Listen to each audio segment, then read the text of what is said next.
Got Sabrina, but there you go.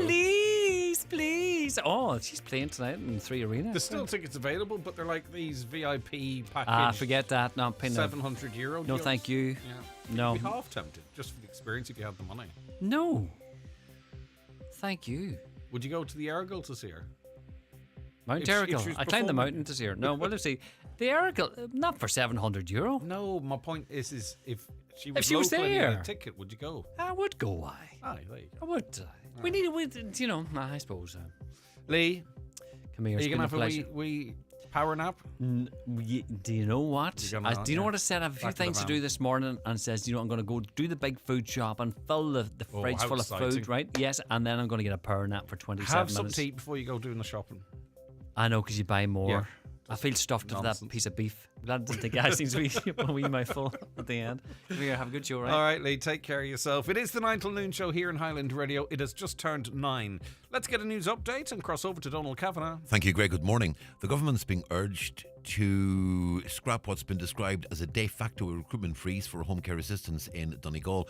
Last year, the government said a recruitment embargo had been lifted, but they replaced it with a pay and numbers strategy, which has been described as a freeze by another name. Deputy Padraig McLaughlin is criticising what he says is a government policy of increasing funding for private home care providers, while at the same time blocking the recruitment of more home care assistants by the HSE. He's appealing to the Health Minister and the government to review their priorities. The most senior official in the HSE in the West and Northwest, Tony Canavan, recently talked about the fact that we have the highest number of older people cared for directly by the state through the HSE here in Donegal, that was a problem. I think that's something to be very proud of. That is home care delivered by the state through the HSE. And they know the community, and they have the networks, they have the quality of staff. That's the level of service that we need in Donegal. We just need more. Volodymyr Zelensky says he feels strong support following a security summit in London. The British Prime Minister hosted Ukraine's president and other world leaders in an event focused on how to end the war. After the debacle in the White House on Friday, several US Republican senators have suggested Mr. Zelensky should step down. He says he will do so if Ukraine is admitted to NATO. Over 300 events are taking place around the country over the coming days as Local Enterprise Week gets underway. 20 events taking place in Donegal. It's aimed at helping both new and established businesses improve profitability, digitise and gain green credentials. The chair of the Local Enterprise offices is Kieran Comerford. They run a showcase of events, whether it be in lean, green, digital networking, International Women's Day, Student Enterprise Awards. Local Enterprise Week is very much about starting your journey with the Local Enterprise office. It's about understanding the supports are out there. It's also getting insights from experts. So a variety of experts around the country giving top-class seminars about various topics. So it's a showcase event. As I said, whether you're starting or developing business, there's something in it for everybody. Israel is continuing to block the flow of aid into Gaza, including trucks carrying supplies donated by Ireland. Hamas is refusing to extend the ceasefire deal as a result and is calling on mediators in Egypt and Qatar to intervene. Benjamin Netanyahu says Israel has adopted a proposal by the US for a temporary truce for the Ramadan and Passover periods. Dublin MEP Barry Andrews says intentionally starving people by willfully blocking relief supplies is a war crime. He's urging the EU to put pressure on Israel. The Israeli government has been emboldened by the White House, and it has changed the terms of the original ceasefire. Instead of moving to the second phase as previously agreed, it now wants to extend the first phase of the ceasefire. That's why we're at this impasse now. So again, I will call upon the European Commission to put maximum pressure on the Israeli government to allow humanitarian access into Gaza. Mostly cloudy today with some outbreaks of light rain and drizzle, especially this morning. Longer dry spells in the afternoon and evening. Top temperatures today 10 to 12 degrees Celsius in light to moderate southwest winds. Tonight mainly dry, some clear spells developing. Cloud more persistent the further west you go. Lowest temperatures 1 to 4 under clearer skies, 5 to 8 under cloudier skies. That's Highland Radio News. Back with news in full at 10 o'clock.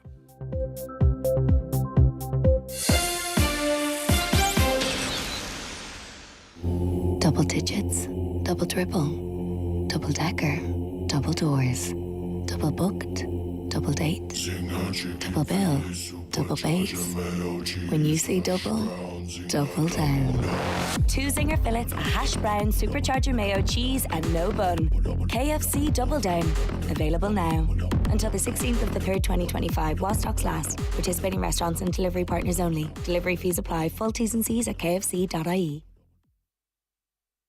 And now, it's time for the talk of the Northwest, the 9 to Noon Show with Greg Hughes on Highland Radio.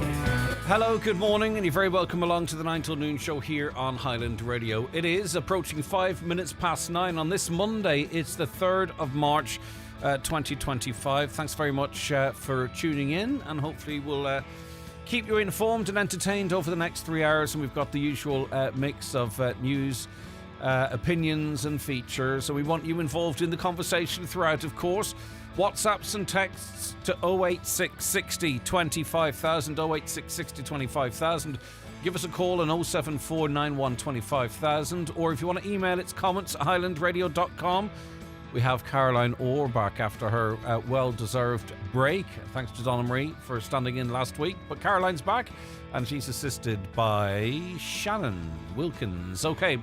If you want to watch the programme, don't forget you can do so if you're at home on your smart TV or Fire Stick. We're on the YouTube app, Highland Radio Ireland. We're across Facebook and also on the X platform. And lots of content from the fantastic Hospitality Awards, Highland Radio's Hospitality Awards, which took place, as I mentioned to Lee, but people tune in and out at different times at the wonderful Jackson's venue. It is beautiful. We were really well looked after. The room looked fantastic. The food, I don't know how these places managed to feed so many people at the same time. The entertainment was great. Marty Friel was great as always. And it was just a great buzz. And the joy in people's faces as they won their awards. And there's some fantastic pictures of that as well, which will be going up on our socials and on our website in the hours and days to come. But congratulations to everyone. Anyone that was shortlisted because 70-odd thousand people voted, your customers. So being shortlisted was fantastic, winning extra special. And the list of winners and all that kind of stuff is there on our Facebook and will be updated elsewhere when needs be. And also, too, another fantastic venue, the Mount Errigal on Friday night. The Garda Sports Awards were on there as well. And we showed our face there. It was a lovely night as well. Again, fantastic food and service at the Mount Errigal Hotel. We're blessed, with these fantastic facilities that can host these major events. And a long, busy, fun weekend. Great to be back here in normality, though, at the microphone here. Right.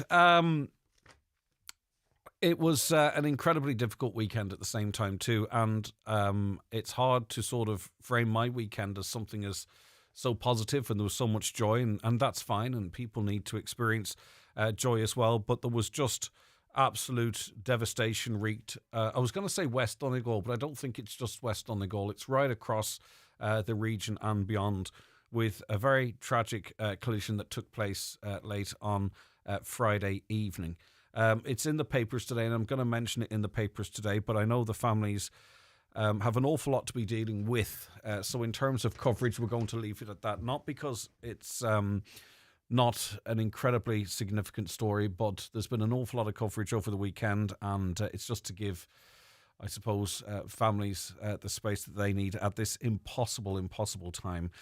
I'll read from the Donegal News this morning. The close-knit communities of West Donegal are continuing to reel from the tragic loss of two young friends in a car collision in Gortahawk at the weekend. Named locally as teenager Sean McLaughlin and Jamie Diver, who was in his 20s. The two young men were pronounced dead at the scene of the single-vehicle collision on Friday night when the car they were in collided with a gable wall in the townland of Athenay, Gortahawk at around 9:30 p.m. Two others who were in the car were injured.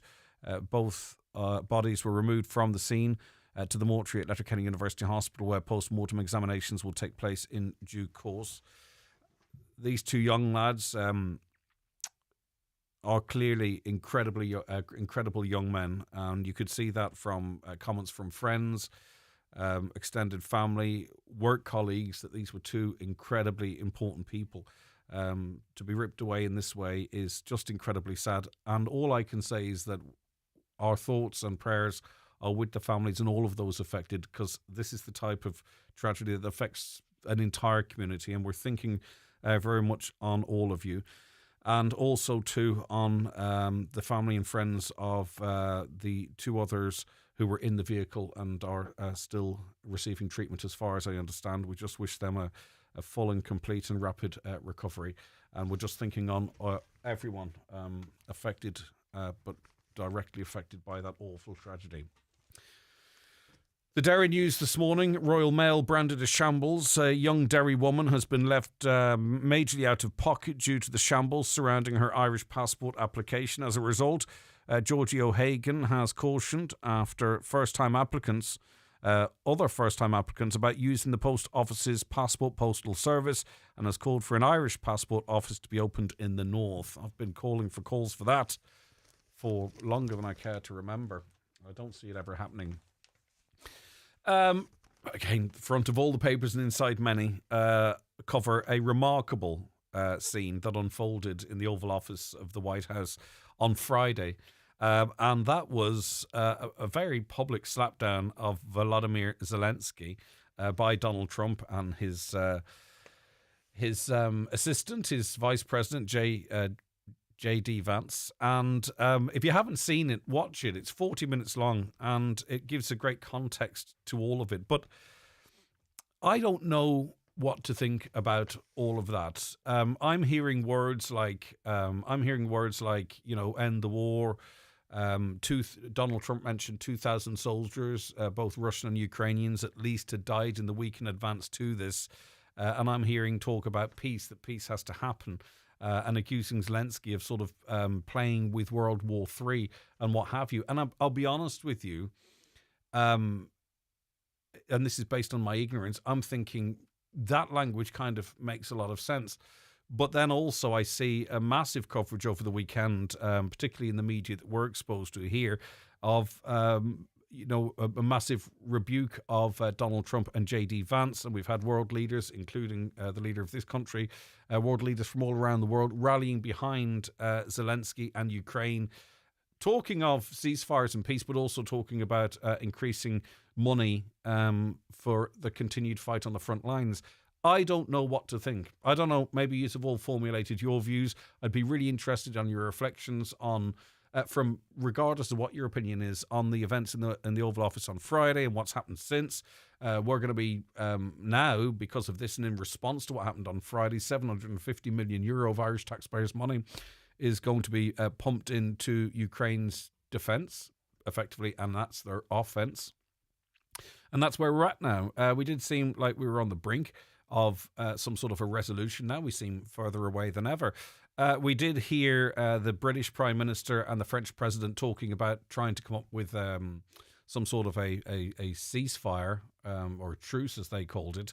But why now, and in what context? As I say, what's your views on that? I'd be very interested, if you have a view on that, to hear what your views are. But I'll read from the Irish Times this morning. British Prime Minister Keir Starmer warned that Europe was at a crossroads in history as he led a summit of 18 world leaders scrambling to contain the damage from a rupture between the United States and its Western allies on Ukraine. Mr. Starmer warned the leaders, including those of France, Germany, Italy and Spain, that European states must not repeat the mistakes of the past by devising a weak peace pact that Russia might be tempted to breach. Now, Vladimir Putin says, and I suppose it's easy for him to say, he says that Europe is paranoid and it's filling its population with this fear that Russia is the big bad wolf. I'm not saying they're not, by the way. I'm just saying that is what Vladimir Putin is saying. Europe's security is our responsibility above all, said Mr. Starmer, as the heads of state gathered in London and rallied around Ukraine's President Volodymyr Zelensky after he clashed with US President Donald Trump last week.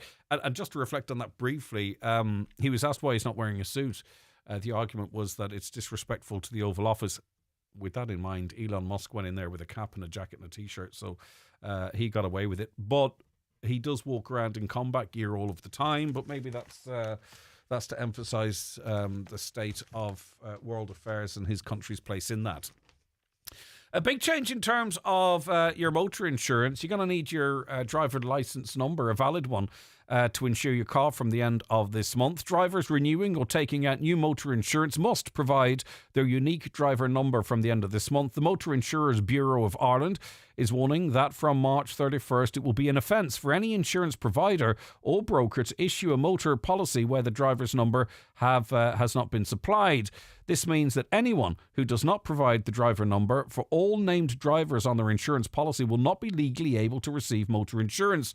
A driver's unique number is included on their driving licence and stays with them for life, regardless of changes to their vehicle, insurance policy, and even when they renew their licence. The new measure was included in the Road Traffic and Roads Act 2023 and is aimed at enhancing road safety. I presume your numbers are linked to, firstly, that your licence is in date, because otherwise it would, or if you've had your licence revoked for an offence, does that mean that will be flagged when you're trying to get insurance?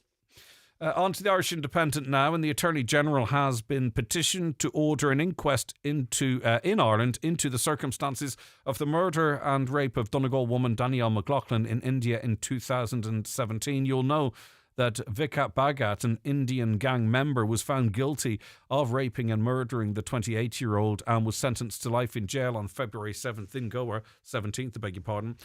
Ms. McLaughlin's mother, Andrea Brannigan, travelled to India for the conclusion of the trial, accompanied by one of her daughters as well as Ms. McLaughlin's best friend.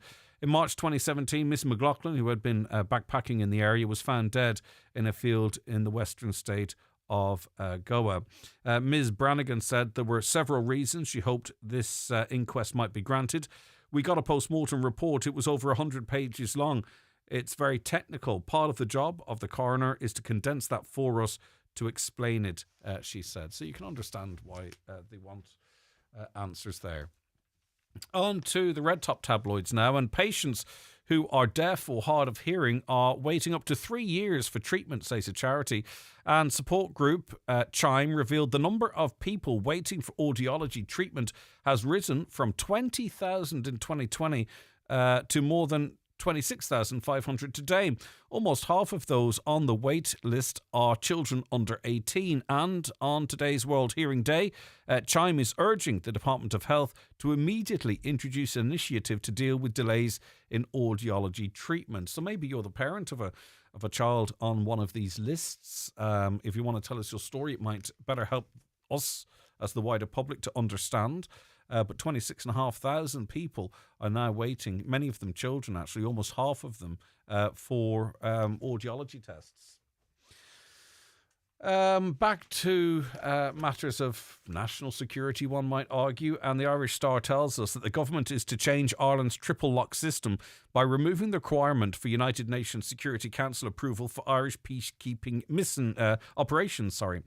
Draft legislation to remove it will be brought to Cabinet tomorrow by Taoiseach and Foreign Affairs and Defence Minister Simon Harris. Under the current system, any deployment of more than 12 Irish troops must be mandated by the UN and approved by the government. Under the new draft legislation, this number will be increased from 12 to 50, and the Cabinet and Dáil would decide peacekeeping missions. Now, I don't know all the ins and outs of this, but people often say, well, the triple lock, what will this mean? At the moment, my understanding is that the likes of Hungary or Russia currently have a veto on certain peacekeeping missions, and removing that third part of this triple lock means that the decision is down now only to Irish matters, the Dáil and what have you. So that's my hopefully not naive reading of that. And finally, an update on the well-being of Pope Francis, and we might actually try and get you an update directly from Rome a little later on. But Pope Francis is in a stable condition and resting as he continues his recovery from double pneumonia. The pontiff again skipped his weekly noon blessing on Sunday, and I think most people will understand and accept that.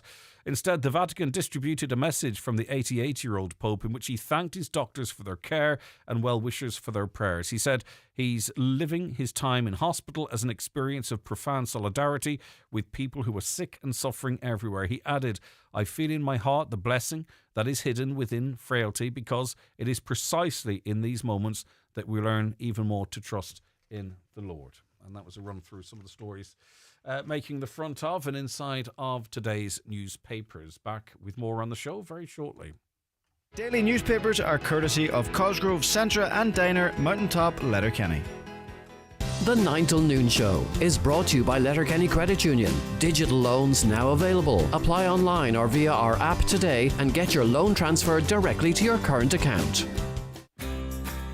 March Madness has arrived at your local Maple store across Donegal. Mark your calendar for Tuesday, March 4th and Tuesday, March 11th, when you can enjoy an incredible 10% of almost everything in store all day long. But that's not all. Follow your local Maple store on Facebook to stay updated on exclusive weekly offers and upcoming Easter competitions. Plus, don't forget, Maple has everything you need for that perfect Pancake Tuesday. Maple Stores. Fresh, convenient, local. Want to keep your brain and eyes at their best? Try Remind, the super strength omega-3 supplement backed by Irish science. Remind's unique formula with carotenoids and 900 milligrams of omega-3s delivers essential nutrients for brain and vision health. And to see how your nutrient levels measure up, try the Life Meter scan. Available this April at Healthwise pharmacies. In just 1 minute, a quick fingertip scan provides valuable health insights. Book your free Life Meter test and support your brain and eyes with Remind. Heading off on holiday? Don't forget to park to relax. Travelling for business? Well, then just park to work. Flying for a city break? Simply park to explore. No matter where you're going, you'll find safe, secure shuttle parking just 6 minutes from the airport at Dublin's newest airport car park, Park 2 Travel. Visit park2travel.ie now to book your space from March 10th and use the code PARK2TRAVEL now to get 15% off. Park2travel.ie. For when you need to park to, well, travel. Terms and conditions apply. An Advanced Healthcare Directive is a document which records your future healthcare decisions, including refusals and consents on treatment, surgery, medicines and resuscitation. All adults, and particularly those using healthcare services, should make an Advanced Healthcare Directive and give a copy to those who need to know. For information on how to make your own Advanced Healthcare Directive, visit safeguardingireland.org. Protect your healthcare wishes from Safeguarding Ireland. Highland Radio Time Checks brought to you by EirGrid, the operator and developer of Ireland's electricity grid. EirGrid, powering up communities, powering up Ireland. The time is... The time's 21 minutes past 9. Now, there was a lot of conversation on Thursday, but particularly Friday, about traffic congestion in and around Letterkenny, and such was the level of interest that we had to carry it over to this morning. And I'm joined on the programme now by Rosie. Hi, Rosie. Good morning, Greg. How are you doing? I am doing okay. Okay. What's your take on the situation around Letterkenny, but also approaching and trying to get through Letterkenny, Rosie? Well, I'm originally from Ramelton, but I live in Letterkenny, and it's just totally ridiculous. Now, last week we'd never seen anything like it. At the minute, I have a broken ankle, so my sister was taking me back up to Letterkenny, and she had somewhere to be at 6:30. We left. It's just near the Silver Taxi. We left there about 6:45 or 6:20, thinking we're in good time. And we come up the Ramelton Road and decided to go by Alkerns, on that road.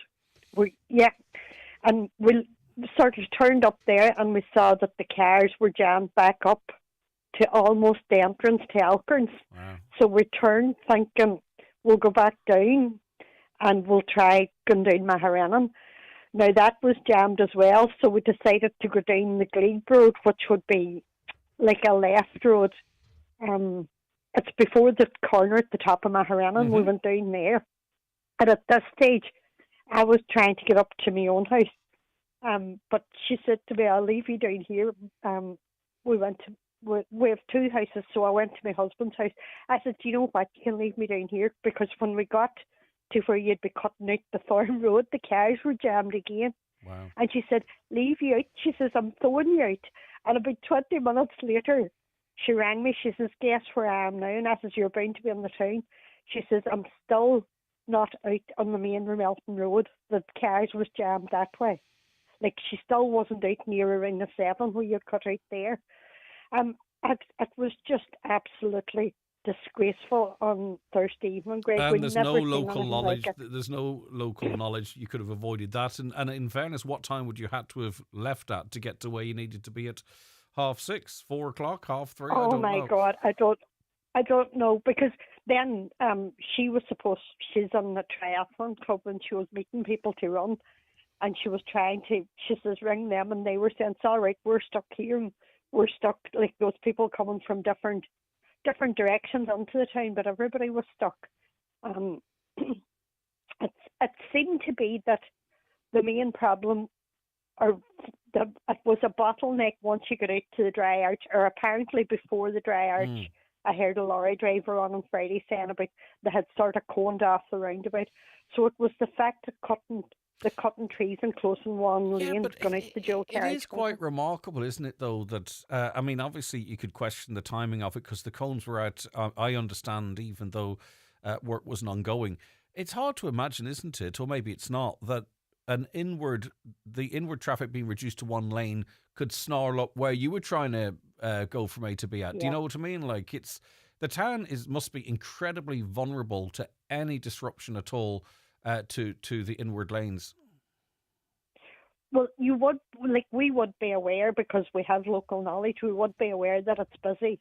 You know, you could say from maybe 4:30 going on the Melton Road gets busy. You know, so we were given extra time to get in the way. But then, it's sort of in the morning and in the evening, the town it really just takes ages to get about.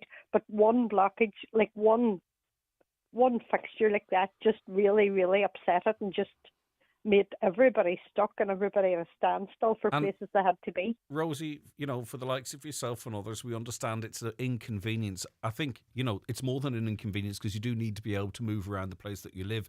But we always we put our minds to those that might be stuck in the back of an ambulance or waiting on the arrival of an ambulance or a rapid response vehicle. And, we've all seen the videos of them having to go up on footpaths and cycle lanes and what have you to access or excess out of the town. That's something that worries you, I understand. That really worries me. That has worried me since the road coming in from the Dry Arch to the Port Bridge roundabout, or whatever they call it now. I would say the Port Bridge roundabout. That has worried me since that. But see when you see a jam going out the Melton Road, and you hear people saying the Kilmacrennan Road was bad, and you hear people saying coming on the Cullion Road, down Ran Road, every road to Letterkenny was really jammed. God forgive me, but if there was a major disaster happening in Letterkenny, or in the area, not in Letterkenny, we'll say in the area, we've had one a few years ago, without disrespect to anybody about that, but if there was another major disaster happening in Letterkenny, or do you know what, for one family it would be a major disaster if you had somebody in an ambulance and they couldn't get access to the hospital, unfortunately, if your house was on fire. Of course, Rosie, but of course it happens, because we've spoken to people in those situations. Often we warn of what may happen. This has happened. Okay, we need another bridge over the Swilly, you say. I think a lot of the public understand that the big solution, obviously, is the 10T. That could be into the next decade. I think there is a consensus that we need to be doing something interim. Now, what we are doing, seemingly, is narrowing the roads through the likes of these active travel routes. I don't know what impact that will have, Rosie, but we'll have to wait and see, I suppose. Now, Greg, I'm going to get really annoyed now, because I have a broken ankle. I couldn't get to the vestry last week to voice my opinion about the cycle lanes. I've cycled with one leg, Rosie, no? I'm actually just winding you up now, sorry. I can't drive and I can't walk. I'm only joking. I know what you're saying. Yeah. No, the cycle, to put a cycle lane now, I'm jumping from Thursday to the cycle lanes going up around the circular road, especially in Ballyreen. The roads are bad enough without cycle lanes. Yeah. My coming down where I live, you're coming down the long lane right now. I've known this for years going to school. My oldest daughter's 28, so say for 24 years, we'll say I've known the way the town gets in the morning and in the evenings.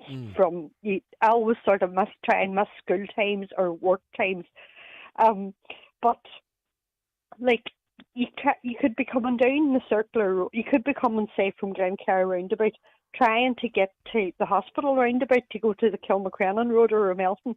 There's cars jammed because now at this stage I've nobody left to go to school, but when I'm going to work, I would be driving up and I can see cars jammed up trying to get out at the hospital roundabout. Cars jammed back as far as Glencar roundabout, coming up the back road, coming from the schools there. They're also jammed like that. To try and put cycle lanes up there, they need to put a third lane up. Instead of putting a cycle lane, they need to take some of the big grass verge away and try and make one exit route to go left on coming from the hospital, coming from Circular Road to the hospital. Yeah. One going left, one going straight, and one going right.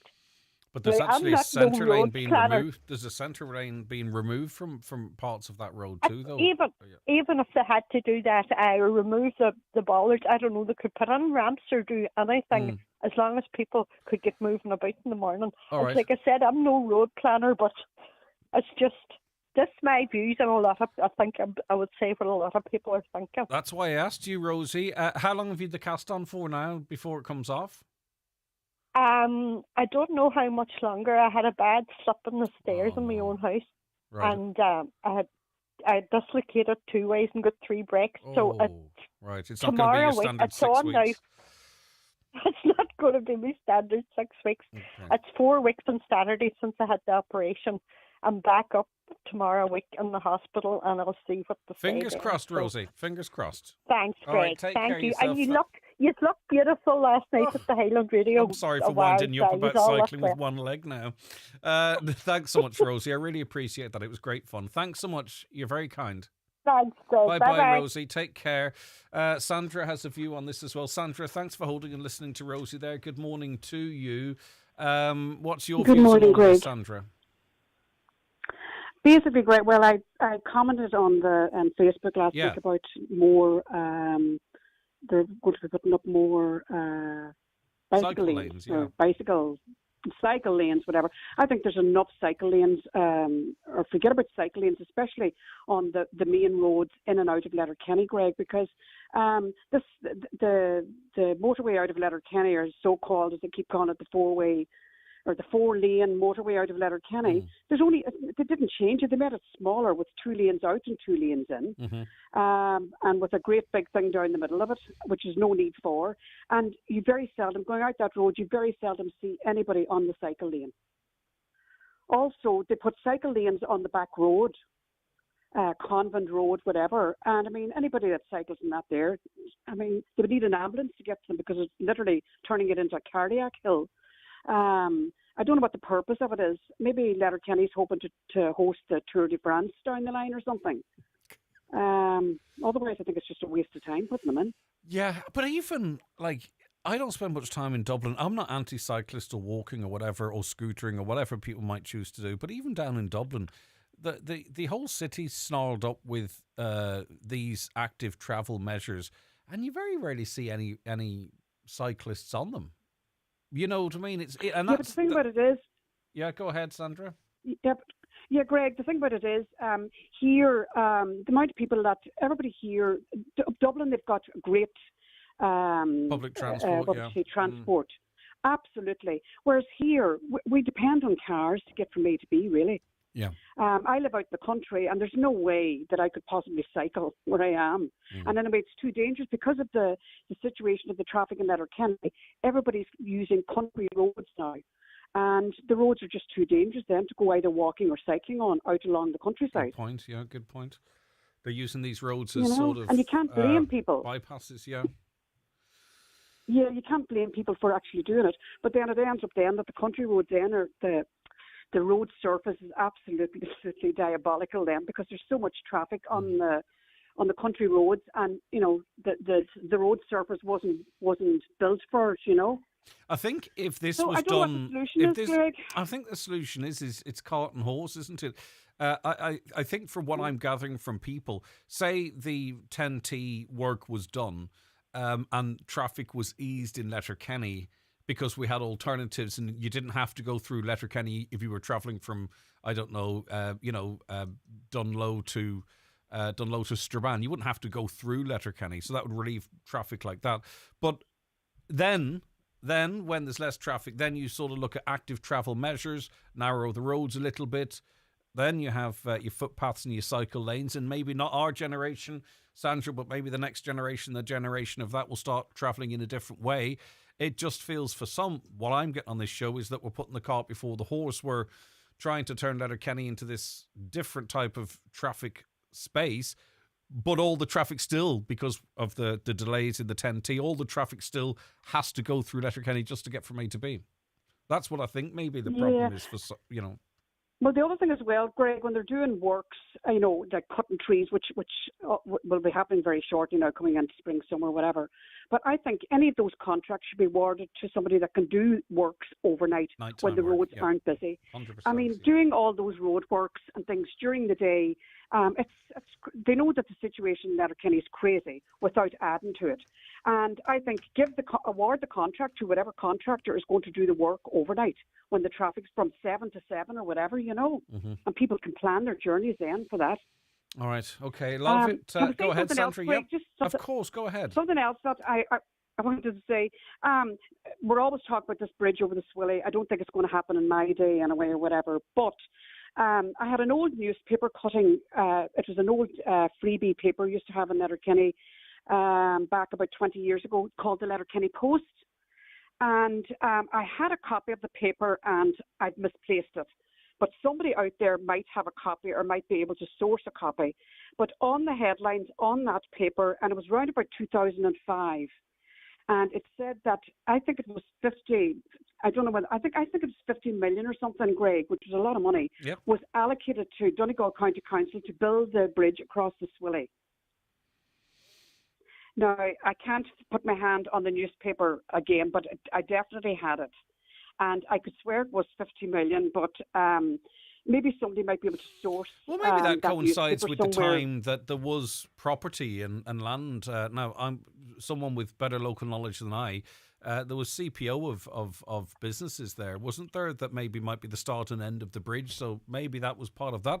But we'll throw it out there, Sandra. Someone's going to have the answer. That's the one thing I know about the 9 till Noon Show family. Everyone, someone's going to know something. For now, the Letterkenny Post. 2015 or 5?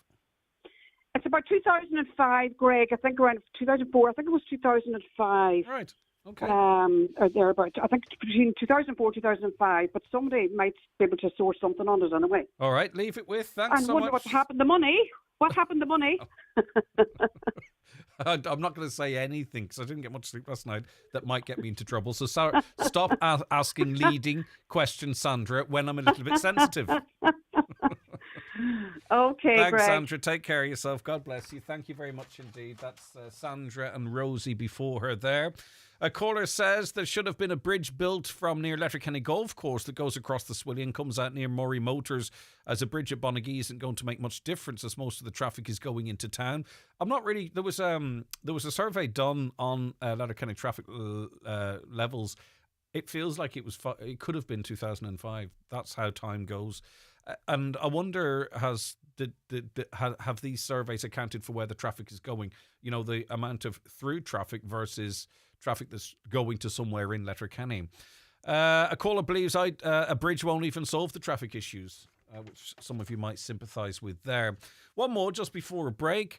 I live on the Ramelton Road, and around 20 to 5 you're stuck in traffic and you need to be away at that time to be in town for 5:30.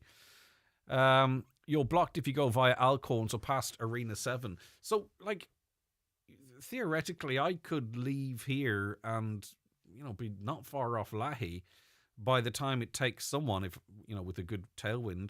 Well, I'd probably need another 20 minutes. But my point being, to go from the Ramelton Road to somewhere in the town, that's how long people are sitting in their cars. The caller goes on to say, I beg your pardon, we need Gardaí to be directing at the Mr. Price roundabout as nobody lets you out. Every 30 minutes would make a world of difference. I get where you're coming from as well. Gardaí are incredibly unresourced in this county, as you'd be aware. And having them on traffic duty in one town in the county and how many you might need, plus it's not their responsibility. I get where you're coming from, but is that the solution either? It might be a short-term solution. Okay, and I'm not speaking on behalf of the Gardaí. I don't know what their relationship is with the traffic and the council and roads and all that kind of stuff.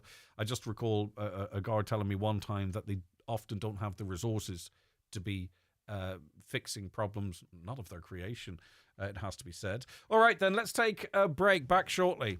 The 9 till noon show is brought to you by Letterkenny Credit Union, with monster loans available up to €60,000 for all occasions. Visit letterkennycu.ie.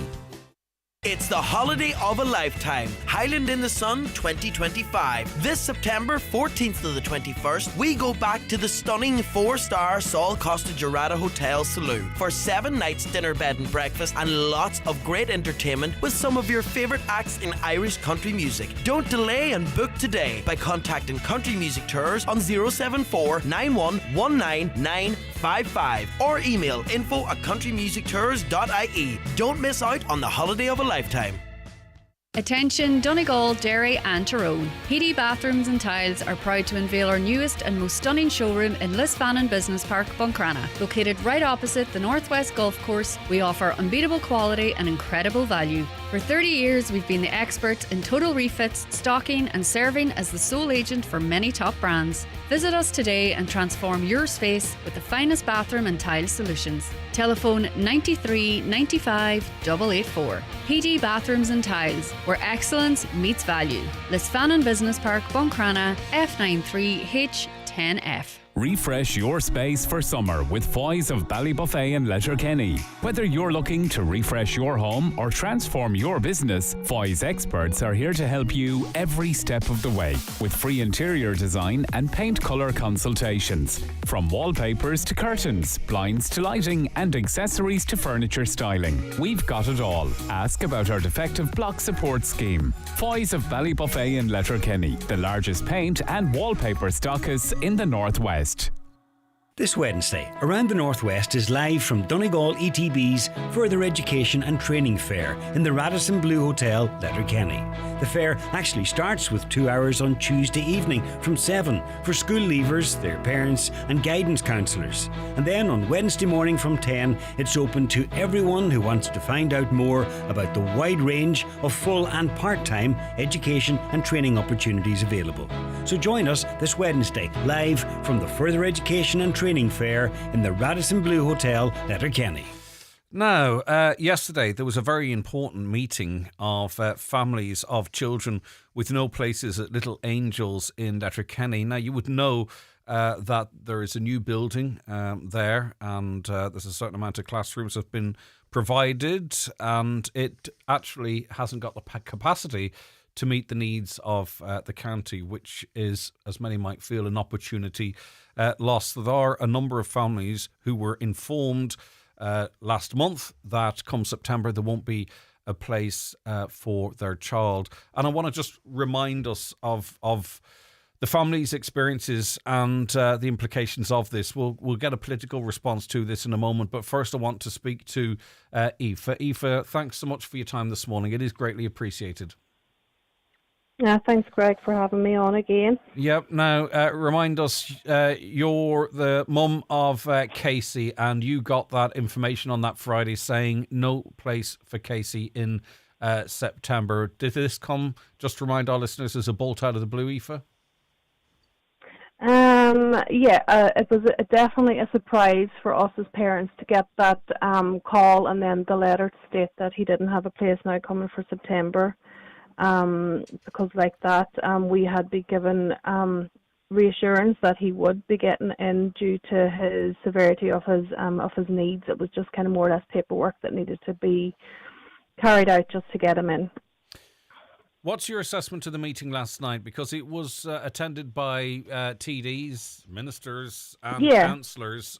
So what was the mood of the meeting, or how did it go on?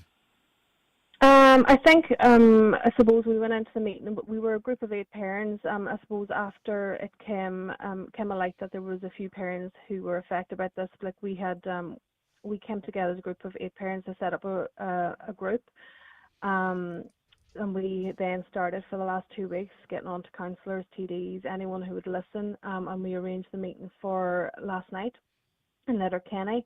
and we were really, really happy with the turnout. We have a fantastic political representation now moving forward in this fight. And the overall agreement of the meeting was that we were united, that these kids deserve a space for this coming September. But it has to be obviously the right fit for your child and the other children affected by this, Aoife. Was that made clear? Was that made clear last night as well?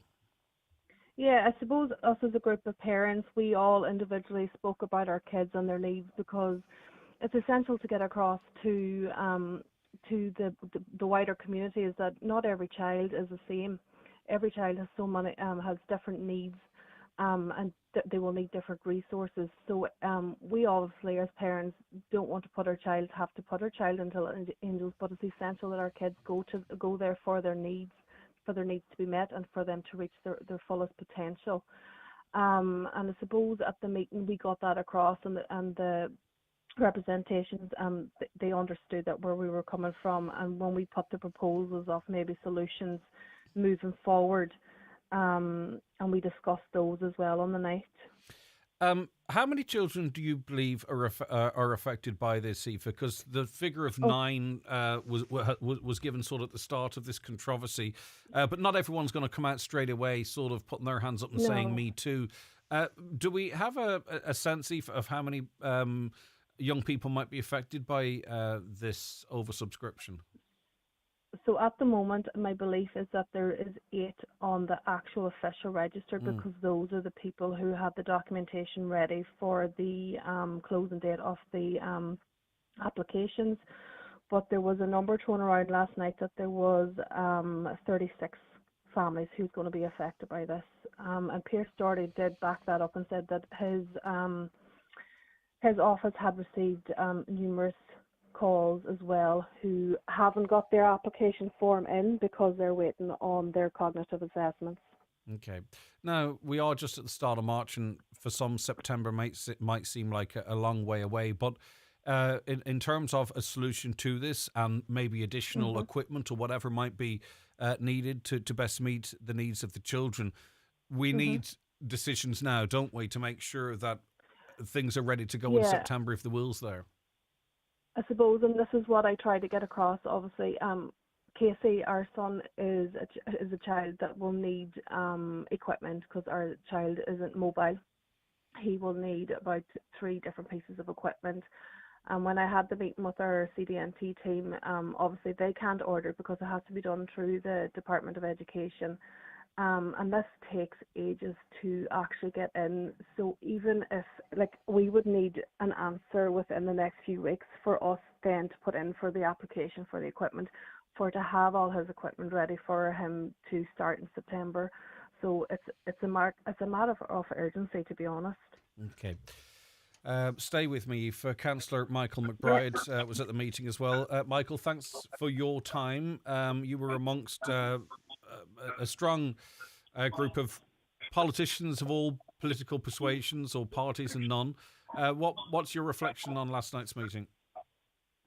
Good morning, Greg. I think Aoife's kind of outlined the meeting and what happened there quite well. I'd just like to thank the parents for inviting me there yesterday. It was a well-attended meeting with Minister Charlie McConlogue, Pat the Cope Gallagher, Pierce Doherty and Patrick McLaughlin. An apology in there from Charlie Ward, Councillors Thomas Sean Devine, Dennis McGee, Michael Colin McGill Asbrick, Patrick McGarvey and myself, and a good group of parents. And I suppose it was a one-issue meeting about the 8 children that were without places in the Little Angel School for September coming. The parents highlighted, each of them spoke about their own child, and they outlined it very well, what the needs of their children were and what supports they need. And now, the meeting did decide that the TDs will go back and talk to the Minister this week. The dial's not sitting next week, so they're going to try and get some answers this week, because the parents laid it out very clearly that they needed to know this week, so as they could start looking for special equipment and stuff like that if their children are going to get into the the Little Angel School. It's remarkable. It's remarkable that for all the rows about speaking rights and who gets to speak and who gets not to speak, that there's no Dáil sitting effectively until St. Patrick's Day to actually deal with issues like this. Sometimes it does feel like the hand's been taken, because this is exactly why you need a Parliament sitting. I don't care who speaks when and when at this point, actually, as long as issues like this get heard. But anyway, listen, that's just my interjection. The options that are on the table, I don't know if you want to go through them, Michael, or Aoife. It's up to either of the two. You, Michael, do you want to outline what short-term options might be available? Well, there's 3 short-term options available there, Greg. The first one is to use the current Little Angels building that is alongside the new building. The second one is to keep the 2 classrooms and the Educate Together building. And the third one is to relocate 2 or 3 prefab units onto the site for the new building. So I think when the TDs get back to us, they'll probably know which of those is the preferred option. And then it's a matter of about how we can move that forward and what kind of time frame that it will take to do that. And the parents will be have a much clearer picture then of where we are going forward. But I believe that this should be a platform, Greg, from yesterday's meeting, to have a county-wide board or organisation set up to try and deal with the needs of these children going forward, because, you know, there's so many issues, and we know by talking to people who ring in all the time about the challenges that they face with children with disabilities. They're really feeding off the crumbs from the table. It's just everything is a fight. Everything is a battle from the moment a child with additional needs is born, right up through their adulthood. Everything is a battle. Fight. You know, even just respite. I was going to say even just respite. It's such an important thing, and obviously different children and families have different needs, but everything is a battle. It's like playing whack-a-mole. There's an issue, right? We've got some resolution on to the next one. Maybe that's exactly right, Greg. I mean, you talk to parents, and we get calls from them all the time. You know, looking for bits and pieces, and it is just an absolute fight for them for every little thing that they have to look for. And we need to be looking at there should be probably another building, such as the one in Letterkenny on the south side of Donegal, to try and relieve the pressure and to open up the one, you know, to give more capacity in the service. The lack of the respite services, we're well aware of that out in Ballymacool and the staffing of it. We have to look at things like group homes and these new housing developments that have been developed in Donegal, and probably look at assisted living as well, because, you know, the parents are not going to be able to look after these children forever. So there is a lot of issues that we need to be dealing with. Which causes great anxiety, as you know. Okay, Aoife, do you have a preferred option? I would imagine as close as possible that all the children are together would be preferable. I don't know. I don't want to speak on your behalf, Aoife, but what's of those 3 options, what would be your preference? I think as a group of parents, when we sat down, when we had our Zoom meetings, I suppose we were looking for, we didn't want to just come to the TD, we just didn't want to come to the TDs and the councillors with just like what he's going to do. We wanted to put forward like proposal, like this is what we can see as the lay person on the ground. So those were the 3 proposals we put forward to them. Our preferred as parents would be, because it's an amazing building and we don't want to take away from the structure that's there.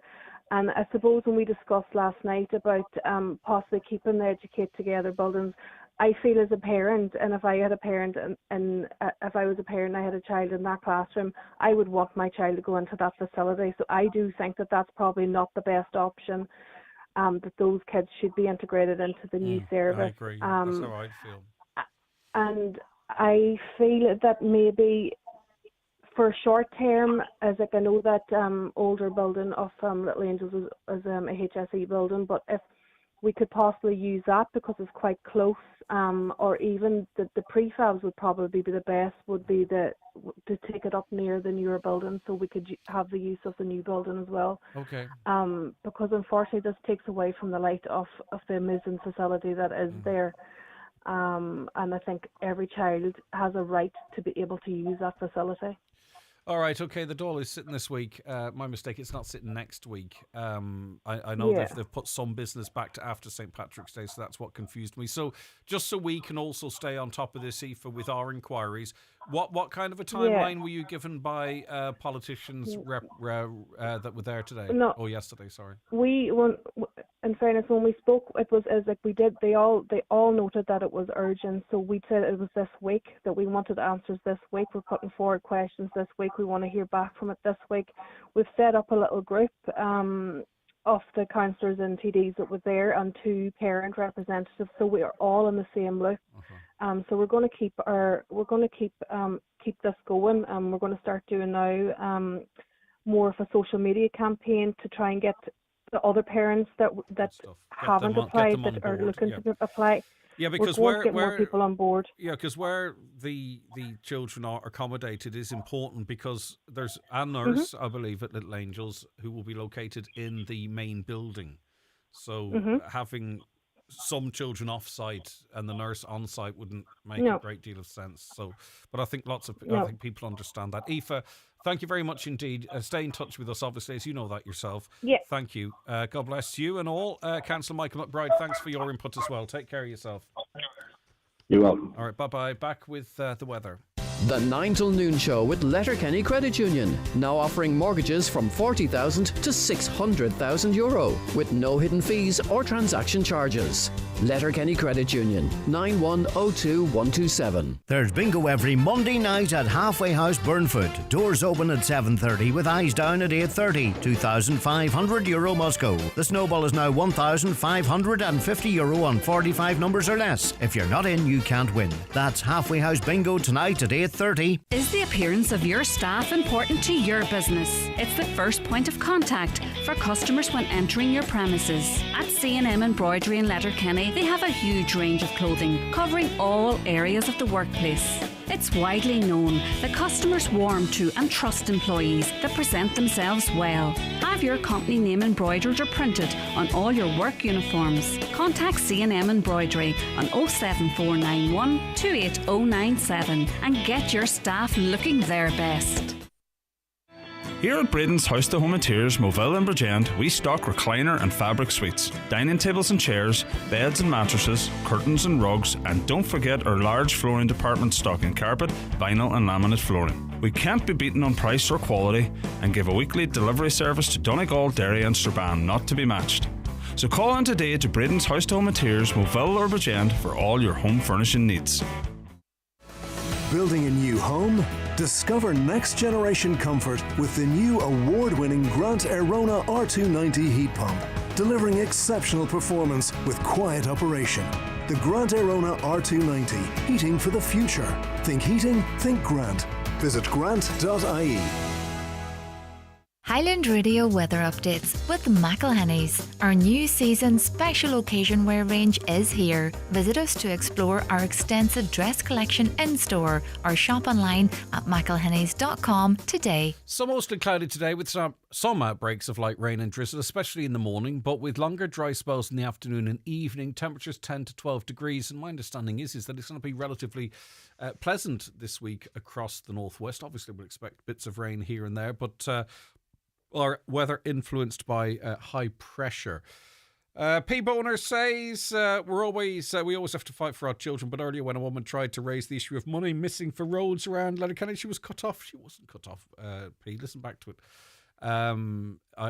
She made a point. She's looking for an archive of that story, and I joked that if I started speculating as to where the 50 million was going, I'd get into trouble. So chill pill.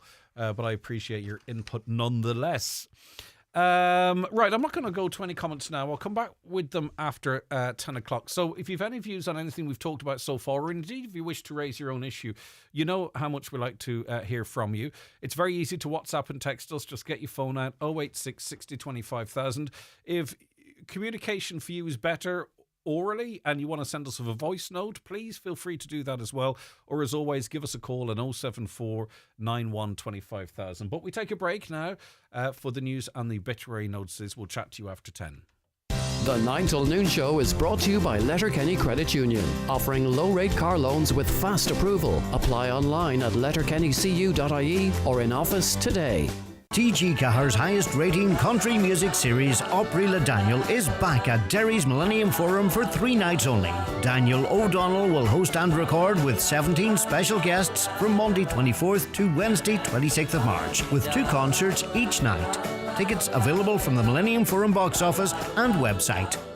Imagine a wedding venue that can be hired exclusively for you and your guests. Picture stunning views overlooking one of Donegal's most scenic beaches, an authentic country manor as your accommodation, incredible glass-fronted marquee views all day, and a team of experts who want to help you plan every step of the way. Sounds too good to be true? Not at Drumhalla House in Rathmullen. It really has to be seen to be believed. Visit drumhallahouse.ie or check out Drumhalla House on Instagram for more details.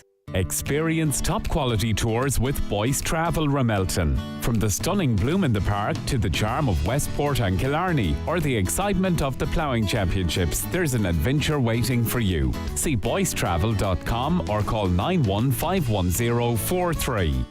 If you're getting married in 2025, BizPrint can take care of all your printing needs. Not just invitations, but save the date cards, order of service booklets, table plans, and so much more. See what's available at weddinginvites.ie or call BizPrint on 9177955. Log on to Revenue's My Account to claim any tax credits you're entitled to.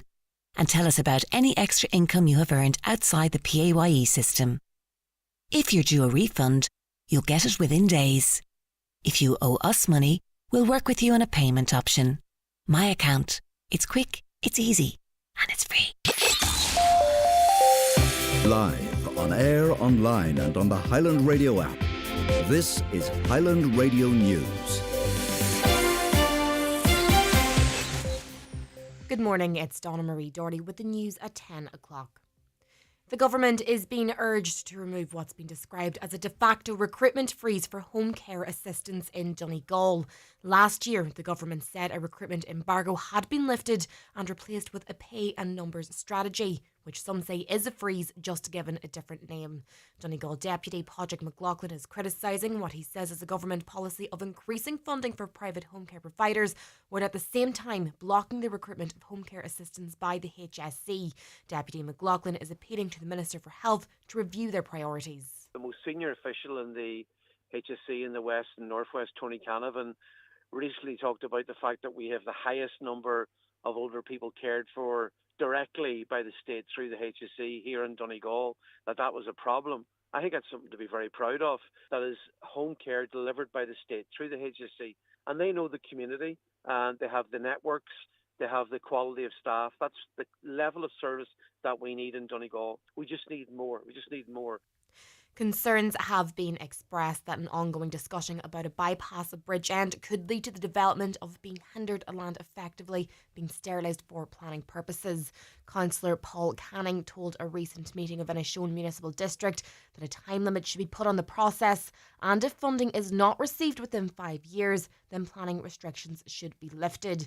He says ongoing conversation is needed with Transport Infrastructure Ireland and the government to ensure that if a bypass route is finalised and given planning, then funding should be received and the work started within 5 years. He says in the Twin Towns, land was sterilised for decades while they waited for a bypass, and that cannot be allowed to happen in Bridgend. Past experience have shown us that could be 20 years before you get funding for a project. And what has happened in previous locations is land has been sterilised from planning.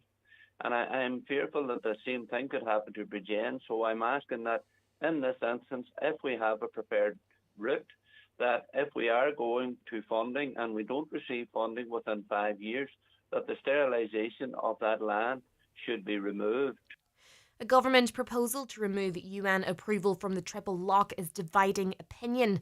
The system means Ireland can't deploy more than 12 peacekeepers unless the government, the Dáil and the UN Security Council give approval.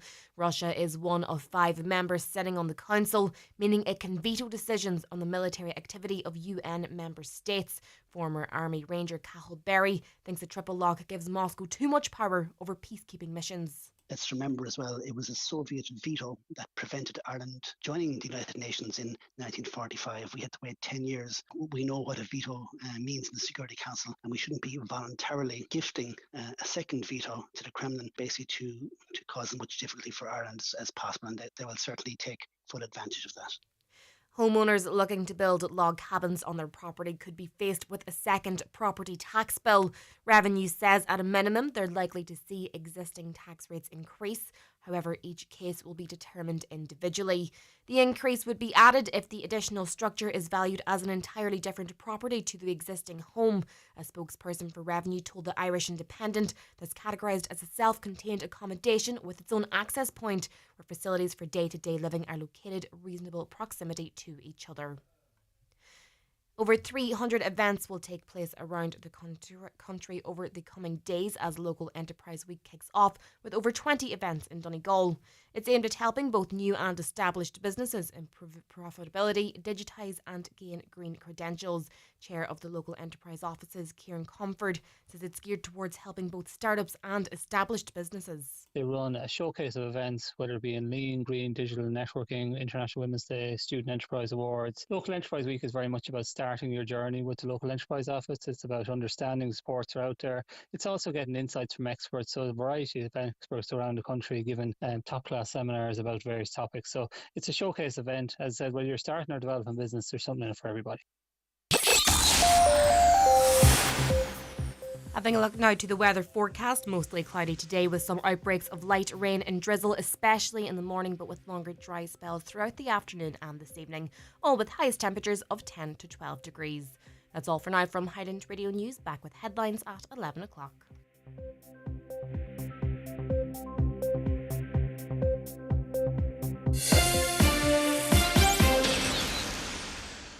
The obituary notices for this Monday morning, the 3rd of March. The tragic death has taken place of Sean Martin McLaughlin, Baltony, Gorthahork. Removal from Eternal Light Chapel of Rest, Mountain Top, Letterkenny, this evening at 5 o'clock, going to the family home. Removal and wake are private for family only, please. However, all are welcome to attend the funeral.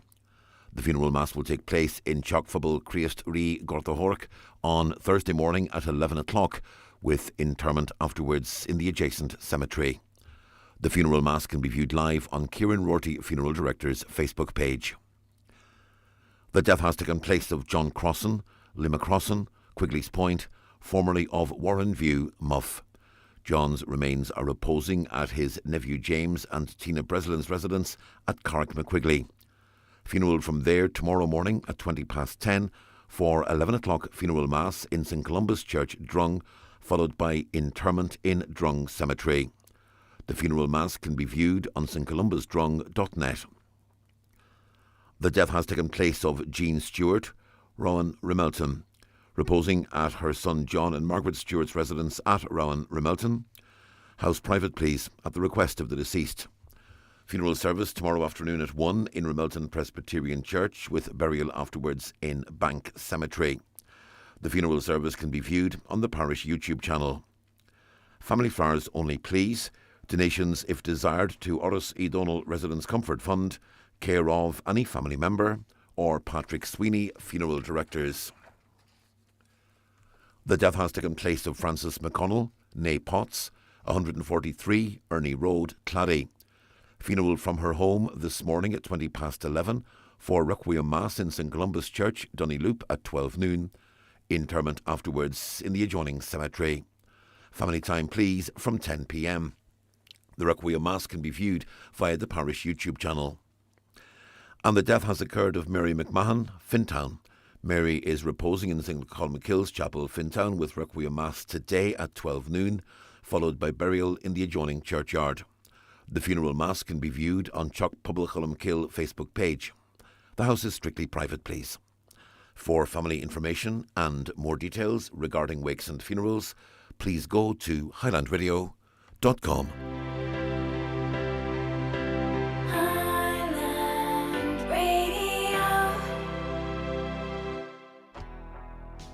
Introducing Instagram teen accounts with new built-in protections. Content and comments are automatically filtered to help make sure what teenagers see is more age appropriate.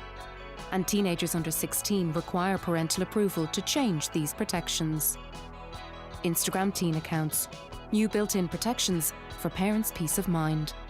Learn more at instagram.com/teen accounts. The county's #1 talk show, The 9 till Noon Show on Highland Radio. And you're very welcome back. We're into the second hour. Good morning to you if you've just after joining us. Thanks so much for all your comments this Monday morning. Great to kick the week off with so much interaction. A caller says the Dáil is sitting this week. They won't sit next week or St Patrick's week. TDs have agreed to meet the Minister for Disabilities. The Dáil doesn't have to be sitting for TDs to meet the Minister. Fantastic. Great to get that information out there. I appreciate the correction. A caller says the bridge was built. It's just in Fanad. Letterkenny needs a ring road. Never mind a bridge. Ara, would you get your hands off the Fanad Bridge? That's an old one that people often come out with. It opened up for a great proportion of people in the Fanad area, much of access to stuff, much shorter journeys and what have you. It is a beautiful bridge, there's no doubt about it. But, you know, they got the bridge. So going to have to come up with something else for Letterkenny. Greg, read the traffic problems in Letterkenny. Not only are the powers that be not fixing things, but they intend to add to it. The road between New Mills and Letterkenny is wedged every school morning with tailbacks and traffic completely blocked. Now we hear they're going to build hundreds of houses near the GEA grounds. Imagine that adding to the already wedged road. Greg, there were 6 cars in front of me trying to get on the George Bowl roundabout coming from Culhane. 15 minutes, and someone is looking to build more houses over this road. Roads and planning are terrible. Why can't we have a double bridge, one in, one out at the Polestar? Greg, I'd like to know, how is the air quality around Letterkenny at the minute with all the traffic congestions? I wouldn't be running or walking the place. I'll check that out because there is a website and you can check what it was like on Friday actually, so leave that with me. If I remember, I'll try and do that during the ads. Something now especially, I'll come back to that actually, because we're going to be talking, of course, GEA with Brendan Devenney a little later on in the programme. What did you think of the Donegal game, the football game yesterday, the men's football game? It was not fantastic to watch. The last 10 or 15 minutes were good. Brendan Devenney was there, of course, so I'm interested to get his assessment. And Jim McGuinness was commenting afterwards, and I wouldn't mind maybe pulling up a couple of clips of what Jim McGuinness had to say, maybe, just in terms of player tiredness. And we've kind of spoken, and I'm sure Brendan has on his podcast, but on Mondays, about whether or not it's if you're safe in Division 1, do you really need this playoff game, and why is the playoff game there? I think Jim McGuinness referenced sponsors, and I get that, but if you say, for instance, you want to switch it over to the Scottish Premier League, for an example, Rangers are probably, 16, 17 points behind Celtic at the moment. So can you imagine getting to the end of all of that, and then Rangers and Celtic play off and Rangers win? It would be like, well, what's the point of the league? And I don't mind if the roles were reversed, but you get my point. If you finish top of the league, then take a 2 or 3 week break, and then the playoffs isn't a poison chalice for some. But anyway, as I say, I'll keep that comment to when Brendan's on with me. I haven't ignored it or brushed past it, by the way. Triple lock of soldiers is terrible. We voted on this before. We voted to send materials, not men. Our men will be sent away to be killed. I messaged the local minister to express my disgust and dismay. We shouldn't have to send our men away. I sincerely hope that they aren't sent away. Our Irish don't deserve to be slaughtered. The only role for Irish soldiers at this point, and some might say people are trying to change it over time, is that it's in a peacekeeping situation. I mean, would you pull the soldiers out of the Lebanon, for an example? You just might want to cover that small thing called the war in Ukraine, which peace and ceasefire might affect our country hugely. And why did Micheál Martin donate more money to Ukraine and our neutrality? We hold the media to blame for the lack of real debate. Well, I literally, at the start of the programme, mentioned that situation, inviting callers on to speak about it. We are going to be, hopefully, speaking to an expert. And experts, generally, we try and get them as impartial, but I much prefer having the conversation with the people. We love our guests, don't get me wrong, but it's your views, it's your money, it's your family. I would have much more. I'd add much more weight to the views of the public. This accusation that the media are trying to stifle debate when I literally said, let's talk about it. But anyway, maybe that person wasn't listening at the start of the programme. A caller believes the hospital car park is a joke. You get 4 hours for €3, or they offer you 24 hours for €6. When you go to pay, you see that the parking ends at midnight. Even if you're visiting at 8 p.m, you could be caught out easily. Please be aware when paying for parking, it's not a real 24 hours. We'll have to double check that one, because it's the kind of information that this person has sent on in earnest, but I don't want to give out wrong information either. Could you check if this is true? When you now attend Now Doc, they no longer put stitches in. You have to attend the ED. Now, they say because the services were being sued too often for scar issues. I'm not sure about that. But I think we did have a conversation about this previously. Do Now Doc put stitches in? What was that person a couple of weeks ago that went up to Now Doc? Was it stitches? It was something they felt could have been done on site, but then they ended up in the ED. A caller says, we've been in Europe since 1970, the same time as Spain. Compare our roads to Spain. I'd like to know why we have poor infrastructure regarding roads compared to the highways and fabulous motorways in Spain. Someone was sleeping at the wheel when funds for roads were being handed out. Hi, Greg. Totally appalled at Simon Harris's suggestion, given Ukraine millions of Irish taxpayers' money to continue a war that's not going to end. Only thousands more young men being killed. They need to be concentrating on getting a peace deal, not more weapons of war. Our country is a mess in regards to housing, health and education for the many children with autism who are unable to find a place in a special needs school. Crimes on the rise. These are the problems he and Micheál Martin need to be sorting, not millions supporting wars. Irish people need to wake up before it's too late. And, of course, this threat that Russia then could sort of encroach further or deeper into Europe as well, the thing I can't figure out in that, and I'm not saying it wouldn't happen, is that they launched a ground invasion of Ukraine and they expected to take Kyiv in a matter of days. And for the most part, bar aerial attacks, they have been confined to about a fifth of the east and south of Ukraine. So if they couldn't push forward as they had intended, because you remember they went up north and were looking to come down south towards Ukraine, or to Kyiv, sorry. If the Russians couldn't push forward and take one city in Ukraine, really, do they have the capability to encroach on Europe? We've got 500 million people in Europe. There's 300 million in America, 140 million in Russia. You know, is the threat as it's being portrayed? Again, that's a genuine question, because at this point, I try and source information from different places, and I'm finding it hard not to get one very extreme side or the other. If the person who said a bridge wouldn't solve the Letterkenny traffic problems lived on the Ramelton or Kilmac side of the town or used it daily, he'd or she'd have a better idea of why the lack of one causes the traffic chaos. Indeed. Greg, war is folly. It's futile. Mr. Martin and Simon Harris will never be blown to bits on the front line, but our children and grandchildren will if these two carry on as they are. No care that we want our neutrality maintained and the slaughter of so many innocent people stopped. If Shannon Airport is confiscated for fueling war planes, etc., our country will be in a war situation too. Our country, economy and lifestyle will be destroyed. The lives of the innocent doesn't seem to matter to the cushioned world leaders who are acting as if playing video games. No wonder there is no money for essential services like you're discussing this morning, when our government is throwing so much away to facilitate more war and possibly World War III. And, you know, in one thing I would say, and this is where I was confused and keen to open up the conversation, is that Donald Trump, who I don't hate or don't love, I'm really quite indifferent, but on matters that might affect us, when he did reference thousands of soldiers that were dying in the course of these conversations, 2,000, more than 2,000 in the last week, you know, that is something that I often think about when the lights are off and I'm lying in bed thinking, what's going on and what's it for? I don't know. Maybe these are heroes saving the Western world. Again, I'm sure many people are like me, are keen for it to be discussed. Let us know what you think. 086 60 25,000. Would love to speak to people on air too on that, or anything for that matter. All right, back with more shortly. It's time for Vision Ireland Bingo on Highland Radio.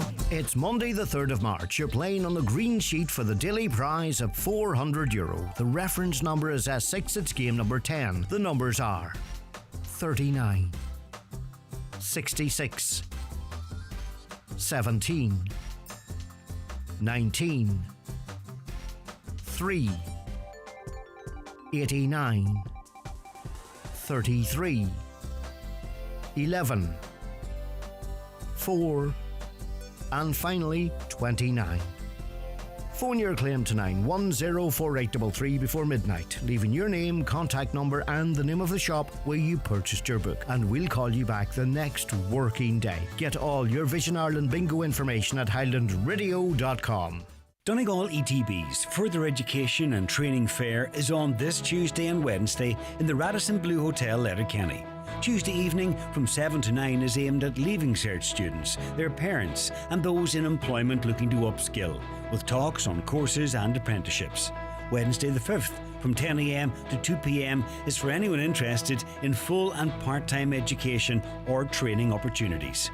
This free event is perfect for finding out about the various options offered by Donegal Education and Training Board across the county.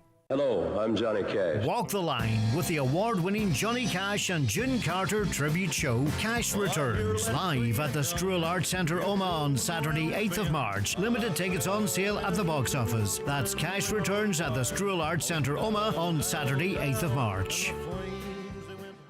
Your free gift from Lancome is waiting at McLaughlin.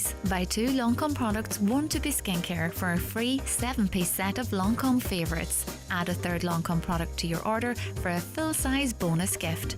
Offer available in-store or at mclehennys.com while stocks last. The 9 till noon show with Letterkenny Credit Union. Simplify your debts with a debt consolidation loan from Letterkenny Credit Union. Call us on 074 910 2126 or apply online via our app or in office today. Now, if you were listening to the Business Matters podcast or indeed our chat about business last Wednesday, you would know that Local Enterprise Week is launching today. Brenda Hegarty, Head of Enterprise at the Local Enterprise Office, often referred to as Leo, joins me, not Brenda now, the office, joins me in studio now. Good morning to you, Brenda. Thanks so much for your time. Good morning, Greg. Thanks for having me. I think people are pretty au fait with the work that the Local Enterprise Office does, but no harm just a wee recap because people are tuning in and out or life circumstances changing all the time. So how would you describe the work and role of the Local Enterprise Office? Yeah, well, the Local Enterprise Office was set up over 10 years ago really to help people to plan, start and grow small businesses. So we are the small business agency. We are sponsored by Enterprise Ireland. We are based within the County Council. So anybody who is thinking, starting, growing a business, employing up to 50 employees, we have a range of financial supports, training, expertise and events that will help grow our small business economy in Donegal. Yeah, because when we say small, right, we have small, medium and then large. But small up to 50 employees, really in terms of output and employment, really quite significant. And, you know, good, stable, often local jobs as well, you know, that we often see hanging around. Exactly. Like Donegal is a county of small businesses. It's the lifeblood of our local economy. So it's so important, regardless if they're in the services, retail, manufacturing, trading internationally, all businesses make a big impact on our local economy. They're creating jobs. I beg your pardon, sorry. In terms of supports for business, Brenda, when do people often come to you? Is it maybe with the seed of an idea, maybe to thrash it out to see if it's viable or if there's a market or if there are supports there? Is it when maybe, you know, there's a business with 2 or 3 employees and they can see a pathway to growth, but how do you scale up? Or maybe it's a mixture of all. It's a mixture of all. So we get people who are just thinking, they have an idea and they want to grow that, and maybe they'll progress to a Start Your Own Business program or one of our accelerator programs. Or they may be already in business, they see a pathway to growth, as you say, and they will lean into the Local Enterprise Office maybe for employment support, investment in equipment, machinery, maybe access into new markets at home and abroad. or they could be in business and maybe facing a particular challenge, maybe rising costs. The cost of doing business now is very challenging, and they may come to us to look at programs like Lean that'll drive internal efficiencies. Digitalisation is so important now, maybe looking at new technology, investing in skills and training. AI. So all of that, AI. things. So, And and then just- obviously the sustainability and green challenge, and Yeah. being able to adapt to that climate, the new world of climate and resilience. And there, of course, obviously it's about supporting ideas, harnessing growth and what have you. But sometimes do people need a bit of a reality check as well? And I mean that in the most positive way. In other words, speaking to a group of experts that have been there, done that, or know what the story is, and say, well, maybe this is not exactly the direction. If that makes, I don't want it in any way to be negative, but sometimes that bit of advice can help too. Well, sometimes it is a reality check of just unpacking what their idea is, making sure that they've thought of different opportunities, different challenges, how they mitigate and be able to address those rather than going blindly into something and maybe hit a wall. The opportunity through the local enterprise office, our team or our experts, is to be really a friendly challenge to a business to make sure that things have been thought out, that they've thought different opportunities, different obstacles that might be on their way. But what a fantastic way to get an external set of eyes. Exactly. Good, and often in a really progressive, positive way. But just sometimes you need a different set of eyes on Well, on you a have to situation. have that positive challenge, and that's really, I suppose, the opportunity, a sounding board, an opportunity to unpack and encourage as well as lead a business in terms of what the next steps could be. We had the Highland Radio Hospitality Awards last night, and obviously it was great fun and joyous, and everyone was having the crack. But I couldn't help but notice, because we drew people from Ballyshannon to the north of the county, east and west, and in the middle. And it's just actual sort of networking and engaging. And I have no doubt relationships or deals or something was struck last night, right? And I'm talking about networking, really. How important is that, do you think, in business in this county? And what role do you see Leo playing in that? Yeah, absolutely essential, because business is all about people and is about building relationships and connecting with the right people, whether that's you're building your team, your employees, whether it's your customers, whether it's engaging with public services. So and Local Enterprise Week is a great week to build your network, to go out and learn about how others are doing things and maybe take some learning back into your business, maybe build connections into new customer opportunities or maybe new employees or skill set. So really meeting people and engaging, and that's what Local Enterprise Week is. And really today we're kicking off with a focus on networking. So we have an expert in relation to how to build your network, not just expand your network, but sometimes about deepening your network, of really honing into those that you need to be connected to and how best you can build that network. So. Yeah, for sure. And a lot of, and that kind of networks business, they support each other. I was in a town recently, and I was in a lovely restaurant, and I was talking to the manager, and there was another establishment opening up across the road. Now, in my naivety, I would think that they'd be going, oh, right. But no, they saw this is fantastic because it brings more people in and it's healthy and all that type of stuff. So that's my sort of business naivety, if you know what I mean. Right, so let's get to some of the events then. Today's event, is it too late for people to attend? Or No, they can. Okay, so what's happening today then? And Today who's is the expert? so today is the start of Local Enterprise Week.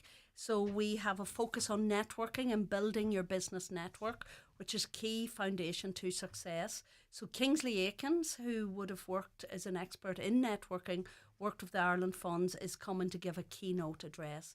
It's kicking off at 12:30 with a light lunch in the Radisson in Letterkenny. So it's still time maybe just to book online, as with all of our events, localenterprise.ie. And speaking of online, and it is a packed week, there's locations all across the county and online exclusive stuff as well. So you have gone out of your way to make it Because, for some people, they see the online stuff as a barrier, but we were forced into it, and now it's opened up opportunities for people who can't maybe travel or they're too busy or what have you. So there's a nice mixture of in-person in different locations around the county, but also that online stuff for those that can't make it. Yeah, we have a blended approach here. Most of our events are in person, but there is live broadcast from today's event and again on Friday. Excellent. So people that can't attend maybe can tune in and see what is happening. And then, as you say, there is some online exclusive events that people can access from the comfort of their own office or home. So tomorrow is a very busy day. We can't really go through them all, but one of the online events, adopting digital and green technologies to transform your tourism business. Another, believe and achieve essential financial insights for growing your business. Another, innovation exchange preview, your gateway to Ireland's innovation marketplace. That's actually in Inishowen, the Inishowen Innovation there. Down in Donegal Town, taxation and company law, top tips for SMEs. And on it goes, revolutionising business, the power of AI and VR. That again is Inishowen Innovation. So there's a good spread and lots of different stuff there. And the best thing we can do, I suppose, is direct people to Leo's platforms so people can pick and choose what suits them. Yeah, so everything that you're referencing now is in our catalogue, and it's an online catalogue as well. So if people want to browse what is on, if they go to localenterprise.ie/Donegal, they'll see all of the events plus the links to book their event, because most of our events are being hosted by external bodies like the ATU and ETB, and a wide range, Donegal Women in Business Network. So a wide range of partners are hosting individual events, and they're all included online. But there's a great opportunity to learn and grow. As you rightly said, tomorrow is about developing and retaining talent and skills, and that's so important in today's world, as well as looking at the new technologies like AI, looking at green and digital, so a wide range of events. Of course, because, and it's different challenges in different sections of business. Like I'd speak to businesses either off air or on air, massive businesses, hugely successful, but struggling to find key staff in certain areas. So they know they can even grow bigger. It's just connecting with retaining the right people. Yes, and a lot of it is just practical actions that some businesses took, and some that worked out and some that didn't. And that's the nice thing about Local Enterprise Week. You learn warts and all. It's not all about the good days in business. It's about the challenges and how businesses overcame them. So it is great to come along and hear what others are doing, and some very large businesses, like a lot of our foreign direct investment companies, they're speaking at some of the events, so they have some tips on how large companies navigate challenges, as well as some of our smaller businesses, again highlighting what they've done in business, what has worked for them, and maybe what hasn't worked so well and what they would do differently. Yeah, another example back in Letterkenny on Wednesday, no code, big impact, advanced ChatGPT for problem solvers, not programmers. That's in the collab. And the next day then in the collab, how to make innovation work in a hybrid environment. Century Cinemas then is hosting Believe in Branding and Visions, building a strong identity for business success. That's really important, actually, because you have people who are, they're experts in everything, right? But they can do stuff to a T. But sometimes you need to learn a new set of skills or engage with a different person who can do stuff like maybe marketing or branding that you can't do. And you get that training, or those minds meet, and the sky's the limit. Yeah, branding is so important, and like globally now, everything's moving at such a fast pace. So you have a very little narrow window of opportunity to make your brand stand out among the noise that's currently in the world. So it's how to hone in to experts who know what works and how best you can connect and make your story known in a very busy world and marketplace. I mean, if you went back 10 years ago and some of the business now that have full-time social media people working for them, you would have thought, really? But that's the way it is now. That's radio advertising is massive. digital advertising has its important space as well, but also you have to reach your people directly in the right way and all that. So things are changing all the time and evolving. Right, what do you want to add? We've covered quite a lot there, Brenda. I suppose it's really to get people to have a look at the catalogue, either the physical or online one, because they'll see stuff that resonates with them. And is it clearly, like, say, for instance, today's event, that people can watch it live or watch it back? That's all made very clear for them too, isn't it? Yes. Brilliant. So okay. Whether the event is in person or online, it's made known. There is a range of sectors, particularly honing in on the sectors of strength within Donegal. Tourism. So there's a big tourism conference now in the Mount Erical on Wednesday. And then our showcase at the end of the week is a particular very significant day where we are highlighting what is great about Donegal and looking at business leaders and also leaders in sport. So we have Joe Barr, Jim McGuinness and Patsy McGonigal speaking on our sporting panel, as well as our business panel, which is Caroline Faulkner, Willie McCarter and Edward McDade. And I think that's a good relationship because, you know, the likes of Jim McGuinness and Patsy McGowan, we have arguably overachieved in the world of sport, you know, be it soccer, Gaelic, athletics particularly, badminton, you know, track and field. Business can learn a bit from that too, can't they? Because, you know, there was at one point, there was no proper structure for athletics. Next thing you know, we've got your Mark Englishes and we've got, you know what I mean? Boxing's the same. We've got Jason Quigley fighting for world championships. We've got Jim McGuinness blazing a trail across all sports, but now with Donegal and on it goes. You know what I mean? So business and sport, some cross learning there, isn't there? There's a lot of cross learning in terms of lessons in both of them. You know, building individual performance as well as team performance, looking at leadership, looking at communication, resilience, courage, all of those themes. And again, that then is complemented with a showcase of our artisan food businesses. So we have over 30 food and creative businesses that's open to the public to come and see what is being made in Donegal and some of our wonderful businesses that are little hidden gems right across the county. Indeed. So, and in fairness to Chris, Chris Ashmore with our Business Matters podcast, he's discovering these gems all the time. It's amazing the businesses that are ongoing. Obviously, there's some obvious stuff, but like just really big businesses that you wouldn't be aware of. And back yourself. I think, you know, it's like another way of describing what's on the front of this book. Believe, bring your business to the summit. Back yourself. Yes. That's what you have to do in sport, don't you? It's just that belief in your idea and your ability to make an impact and make a change and really contribute to our local economy, because we are so dependent on these businesses. And it's a great opportunity this week to celebrate and highlight what is great about business in Donegal, and hopefully that we can all get behind them. Right, and the Leo off is there for everyone. You know, some people might say, oh, too, you know what, you know, that's not for me, that's for that. That's not the case. This is an office that will support you or encourage you or whatever it might be from that seed of an idea, or as we've talked earlier on about ramping up different markets, etc. That's what the Leo office is there for, amongst so much else. All right, Brenda, I'll let you go because you've got a busy week, haven't you? Brenda Hegarty, Head of Enterprise at the Local Enterprise Office, thanks so very much for calling in for a chat. Thanks a million. Bye-bye. Bye-bye. Watch the show live now on YouTube, Facebook and at highlandradio.com. The 9 till Noon Show is brought to you by Letterkenny Credit Union. Digital loans now available. Apply online or via our app today and get your loan transferred directly to your current account. Bridgend Bureau de Change is now open at Rafferty Circle K Bridgend for all your euro, sterling and dollars. Contact Bridgend Bureau de Change at Rafferty Circle K Bridgend. Planning a wedding or caravan fees to pay? Call into Rafferty Circle K Bridgend for all your currency needs. Bridgend Bureau de Change, the #1 Bureau de Change in County Donegal. Authorised and regulated by the Central Bank of Ireland. It's crunch time for value this weekend with Spar Euro Crunch.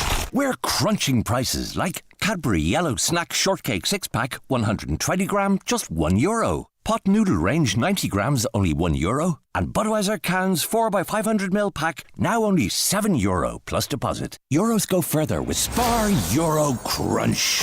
Available in participating stores while stocks last from Feb 28th to March 3rd. Enjoy alcohol responsibly. Customer quotas apply. Join me, Marty Friel, this and every Friday night from 8 for Rocking Hits on Highland Radio in association with Arena 7 Letterkenny. If you're celebrating a birthday or a work night out, Arena 7 Entertainment Complex has it all. Check out arena7.ie.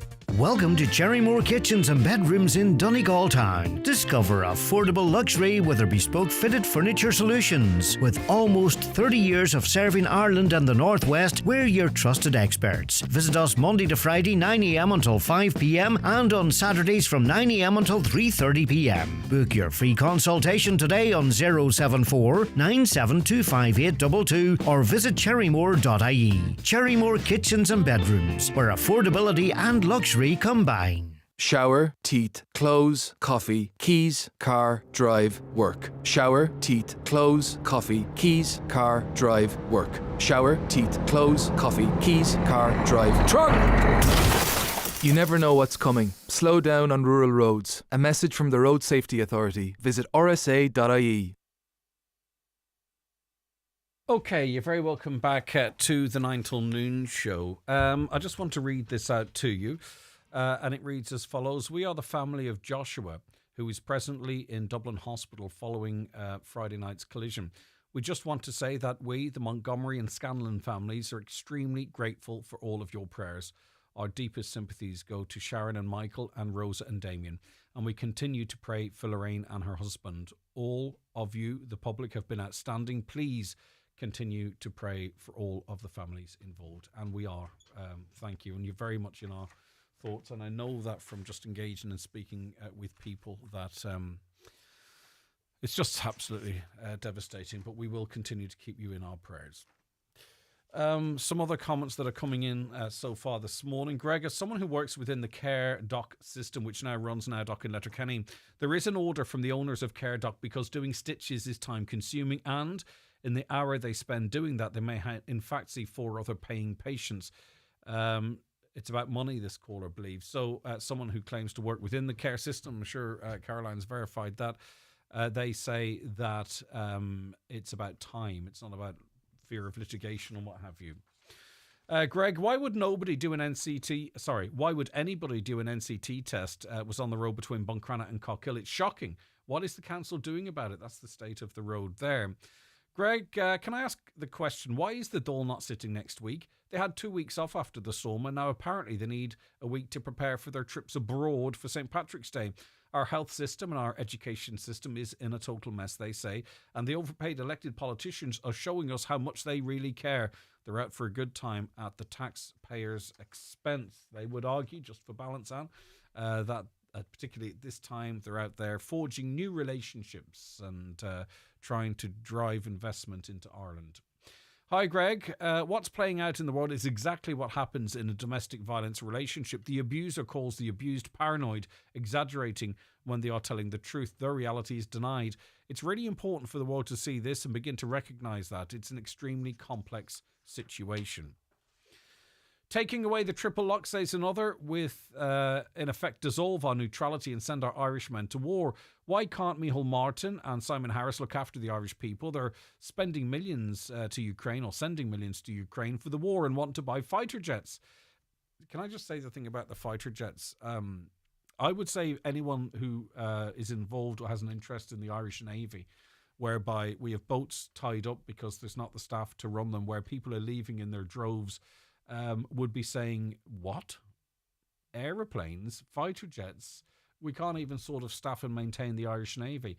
I'm not speaking on their behalf, but I would imagine that's what some are feeling when they hear about an investment in fighter jets to sit at Shannon Airport.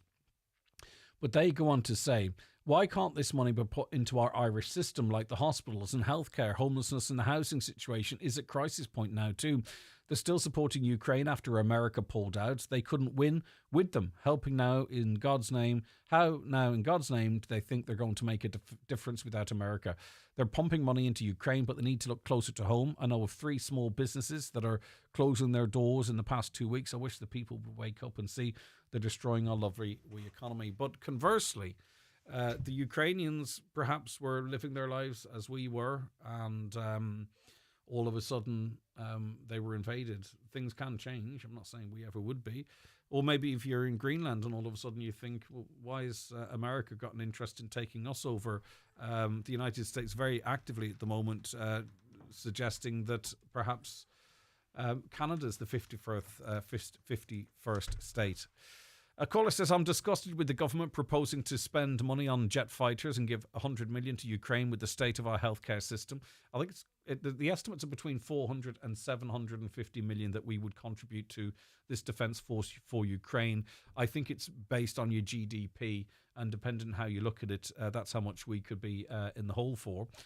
Another caller says the government are trying to eradicate the triple lock to dilute Irish neutrality. They're voting on it in the Dáil tomorrow. Ask Senator Tom McLaughlin to speak on Highland on our neutrality. Anything that would help us better understand the triple lock system and the implications of removing the third part of that triple lock.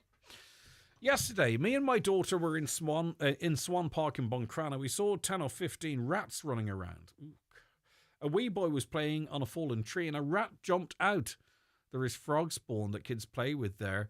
There will be rat droppings, etc. in through it. I know a lady who said that she saw at least 50 rats at one point. I was just wondering who's in charge of Swan Park and its upkeep. And this is a health and safety issue. They say the local schools, also children play there. I was disgusted. I don't know what the story is. Is this the habitat for these rats? Is there something attracting them there? Is this part and parcel of living in a rural community, or is it an issue beyond what this caller believes? In other words, do you share this parent's concern? I'm not in any way underestimating their concern, but just asking. Another caller says tourism has been wrecked by government policies. Ireland is now too expensive and too dangerous for tourists to come here. I think what they're referencing there is a 25% decrease in visitors in January. And, you know, the powers that we need to look at that. Why is that? Is it going to be picking up throughout the course of the year? Or is this going to be the pattern through 2025? You know, 25% is a big drop year on year in a month. Why is that? Everyone will have their reasons, I suppose. Via email, I'll come back to that. That is a request. Greg, having worked in traffic management in Donegal and other parts of the country, I can tell you that the council and these companies have no regard for motorists. Please get someone on from the council and ask them why a lot of this work cannot be done at night. The truth is that the council will not pay the extra money for night work. Also, a lot of road work down the country does not start till 9:30 and stops around 3:30 to let work and school traffic flow up.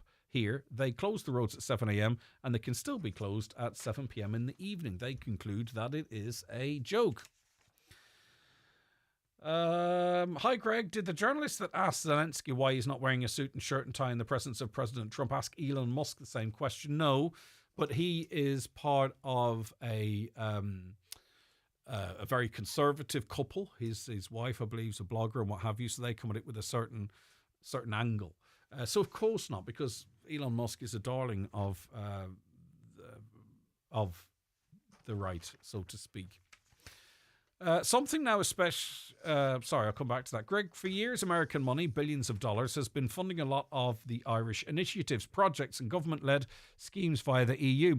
Trump has now cut off these billions of dollars to the EU, Ireland, leaving a massive funding black hole, which will manifest very acutely in the next 2 years, they believe. Trump has specified that Irish neutrality must be dissolved to enable the Irish to participate in US military campaigns, and our political representatives are currently in the process of capitulating to Trump's demand in an effort to save face and keep a proportion of the American billions still flowing. I'm not really, I haven't heard that before. That's a new one on me.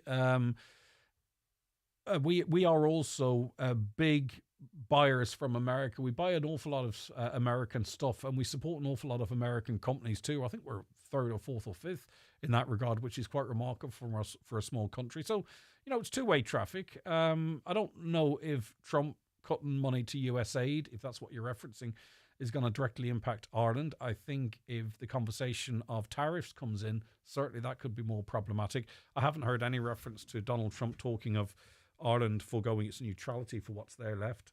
But we shall see. I'm not saying it didn't happen. I just haven't seen it. Right, back with more after a break. The 9 till noon show is brought to you by Letterkenny Credit Union, with monster loans available up to €60,000 for all occasions. Visit letterkennycu.ie. Our McCullough Jewelers in Letterkenny are synonymous with fine jewellery, quality watches and giftware, with stores at Main Street, Letterkenny and the Letterkenny Shopping Centre, or online at ourmccullough.com. You can choose from their quality product range in a relaxed atmosphere, and their sales staff will be happy to help you make the right choice, whatever the occasion. Our McCullough Jewelers, making moments magical for generations. Change is the only constant in business. So whether you're starting or growing your business, our dedicated business teams will always be here to support you every step of the way. Because the best businesses never stop beginning. Search Bank of Ireland Business. Bank of Ireland. Begin. Bank of Ireland is regulated by the Central Bank of Ireland. Virgin Media Broadband is smooth. How smooth, you ask? Well, imagine you're a big old walrus, and rather than lumbering around a glacier avoiding polar bears, you're on a lake, driving a speedboat. 3,000 kilos of mollusk-munching magnificence, feeling the wind in your whiskers and the sun on your big, blubbery face. That's the kind of smoothness you feel with 99.9% broadband reliability. Available nationwide. Virgin Media.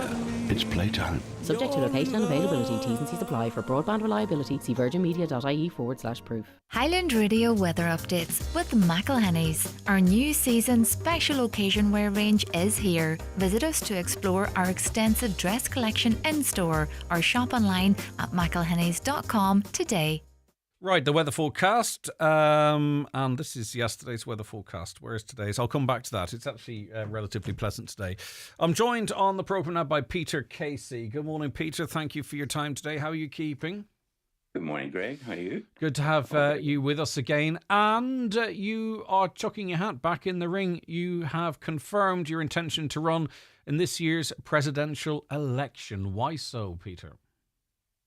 Well, I think there's a lot of things going on at the moment in Ireland, Greg, and I think that if you look at what's happening, we've got we do have a serious problem. We're getting too much influence from Europe, and the Irish government is really not in a position to make very many decisions about anything. The president has the ability to really bring power back to the county councils.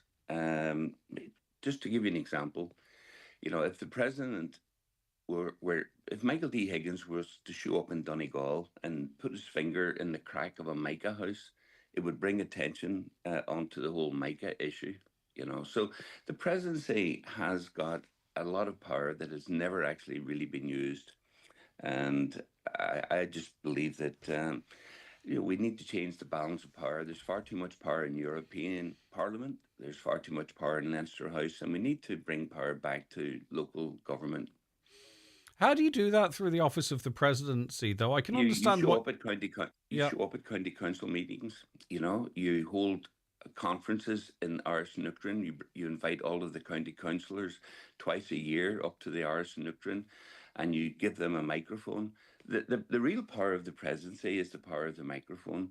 The president, under the Constitution, of course, he's not able to contradict government policy, but he can show up at a county council meeting and give the microphone to the Cathaoirleach and ask the Cathaoirleach, what's on your mind, and give the microphone and the voice to the county councillors. Yeah, most of the county councillors, though, are members of certain parties that their leaders. Not all of them. No, I says most of them are. Where the parties could exercise a whip and say, "Look, this is not really how we see the role of president," and blah blah blah blah. Could you see that happening? Is that something that would bother you? Some of the Cathaoirleachs will listen to the parties, and some of them won't. Some of them will actually turn around and say, "Look, this is what's happening in Cork, or this is what's happening in Donegal." What's your position, Peter, on Ireland's neutrality? It's nonsense. We're not neutral. we do take sides. Obviously, we chose Ukraine over Russia, and the whole nonsense of the triple lock means that Russia and China have got authority over Ireland's international policy as to where they can send troops. So, I mean, it's just we need to wake up to the reality that the triple lock is just self-imposed handcuffs, as it were, on Ireland's ability to decide our own foreign policy. So do you believe then that we should be less neutral? Because, I mean, obviously we're not politically neutral currently. You can't be neutral if you're a sovereign state. If you're a sovereign state, you have to make decisions, and you have to make decisions to defend your borders. You have to make decisions to protect your borders. You have to make decisions about who you let into your country and who you eject from your country. Otherwise, you're not a sovereign state. So it's nonsense to say that we're neutral, because we do take decisions. We just don't pay up our. So do you think we should be more active, i.e. if there were a European army then as part of a European Union, whether you like it or not, that we should be contributing people to that if we're giving up on neutrality? Absolutely, we shouldn't have neutrality. If you're a sovereign state, you can't be neutral. You have to make decisions that affect your sovereignty, and therefore, we have to contribute to our own defence. And it's nonsense that we're basically relying on United Kingdom and America for our defence. And we should start making decisions about our own national sovereignty. I think a lot of people that you sort of may have engaged the last time out, or indeed might have liked your comments in terms of the role of president, you may have lost them with your commentary that Irish men and women could be theoretically sent to the front line to fight a war against Russia. Look, if a war were to break out between Russia and Europe, you can be certain that the very first target would be Shannon, because of the airport and the American base there. So, we essentially, as long as we allow American troops and to use Shannon as their base, we're not neutral. And therefore, we might as well just own up and accept the fact that we are not neutral, and we should pay for our own defence. If we are a sovereign state, you should pay for your defence. You also would like to exercise the power of pardon and commute sentence, and I think you mentioned Enoch Burke as one of the first that you would have pardoned right from the beginning. I'm not sure if I presume you've researched this and you believe the President's office has this authority, but of course, yeah. But why? Why do you want to be able to pardon and commute sentences? Well, I wouldn't pardon him now, because I think what he has done is he's been so disrespectful of the legal system, and I don't know. I think he has a little bit of a screw loose, quite frankly. Anybody who's as intelligent as he is, who wants to spend so much time in jail, doesn't make any sense. I supported initially his stance when he took the stance about the whole trans situation, being forced to call students by they or him or they or whatever. But, I think you cannot have people disrespecting the judicial system, and, otherwise you've got total chaos, and therefore I would have pardoned him the very first time, day one or day two, but now that he's actually been so disrespectful of the judicial system, no, I absolutely would not. And I brought that up because you referenced it in another interview. Just in terms of our spending on defence, because you say we need to start paying for defence, which means the people listening to this show need to start paying the defence. I mean, do you have a sort of a percentage of GDP you believe we should be spending on defence? We see in Britain they're upping it to 3.5% of their GDP over the course of the next couple of years. Where do you think our spending should be? I think we should probably match whatever Britain is paying. We're one of the richest countries in Europe. We can certainly afford it. I mean, we've got obviously we have a massive surplus this year. I think we can at least afford 2%. But I think that the reality now that Trump has said to Europe, "You're on your own," and America doesn't want to pay for Europe's defence anymore, which was what came out in that embarrassing display in the Oval Office there on Friday. And it's an interesting one because some of what Donald Trump stands for, you support, but you're very against how things unfolded in the Oval Office on Friday. Obviously, it was Vice President J.D. Vance got the ball rolling off the back of some pretty loaded reporters' questions. But Mr. Trump obviously had an awful lot to say to Vladimir Zelensky. I can't remember the man's name. That is crazy. Yeah. But anyway, it was Zelensky, I beg your pardon. If you were an American, you know. Okay. I would have thought. But, you know, I've been a big supporter of Ukraine from day one. I even went over to Warsaw to try and get a visa to volunteer. So I actually flew to Warsaw, and I was building converting one of the buildings for Ukrainian women and children in Bunkrana that I owned. I believe we have to support Ukraine, because if Putin wins, he's not going to stop Ukraine. He was going to go down and he was going to free up Transnistria, Moldova, and then the Baltic states would have been next, and probably Finland, you know, and Poland perhaps, you know. Okay. I mean, so I believe we have a huge responsibility to support Zelensky. All right, listen, we'll chat again, I'm sure, as the race actually unfolds, but your hat's very much in the ring now. Peter Casey, thank you very much. Thanks, Greg. Take care of yourself. Back with the news shortly. The 9 till noon show with Letterkenny Credit Union, now offering mortgages from €40,000 to €600,000 with no hidden fees or transaction charges.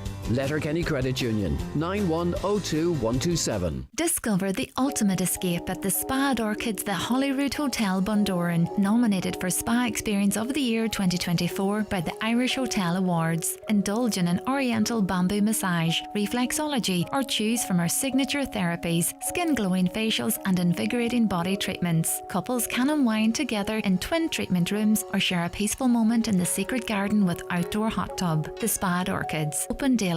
To buy a gift voucher or reserve your appointment, visit holyroodhotel.com. Back to the pitch with Brian McCormick Sports. Football boots for all ages. Adidas Copa Pure Pro in real soft leather. It's a must try on. Adidas Predator Pro in soft ground. The perfect boot for extra grip on pitch. Boots for kids in Velcro or lace with all your training essentials, gum shields, shorts and compression tops. Look the part, play the part. In store and online. Click on bmcsports.ie. Your specialty is quality tiles, bathroom suites and wooden floors. Who has the best range of tiles in Donegal? Crawford Tiles. The best wood flooring? Crawford Tiles. The best bathroom suites? Crawford Tiles. 5-day bathroom refits? Crawford Tiles. And who's been tampering with my questions? That'll be me. Crawford Tiles, Castlefin. That'll be them. 07491 43942. Sometimes it's just bad luck, but sometimes it's negligence. From minor bumps to life-changing injury, every accident has a story. Time to call McElhenney and Associates. They'll assess the situation, advise on solutions, and lead the way if any litigation is to follow. From motor accidents and workplace accidents to slips, trips and falls, call today on 074 917 5989 or find us online. Let's get you started on the road to recovery. McElhenney and Associates Solicitors, Stranorlar. How can we help? In contentious business, a solicitor may not calculate fees or other charges as a percentage or proportion of any award or settlement. Celebrate St. Patrick's Day at Century Complex with hours of shenanigans and malarkey. Start your day with a breakfast at Backstage Bar and Grill. Enjoy face painting from 12 p.m. to 2 p.m. at Century Play. And don't miss out on our burger and pint offer at Century Golf. Fun for the whole family this St. Patrick's Day at Century Complex.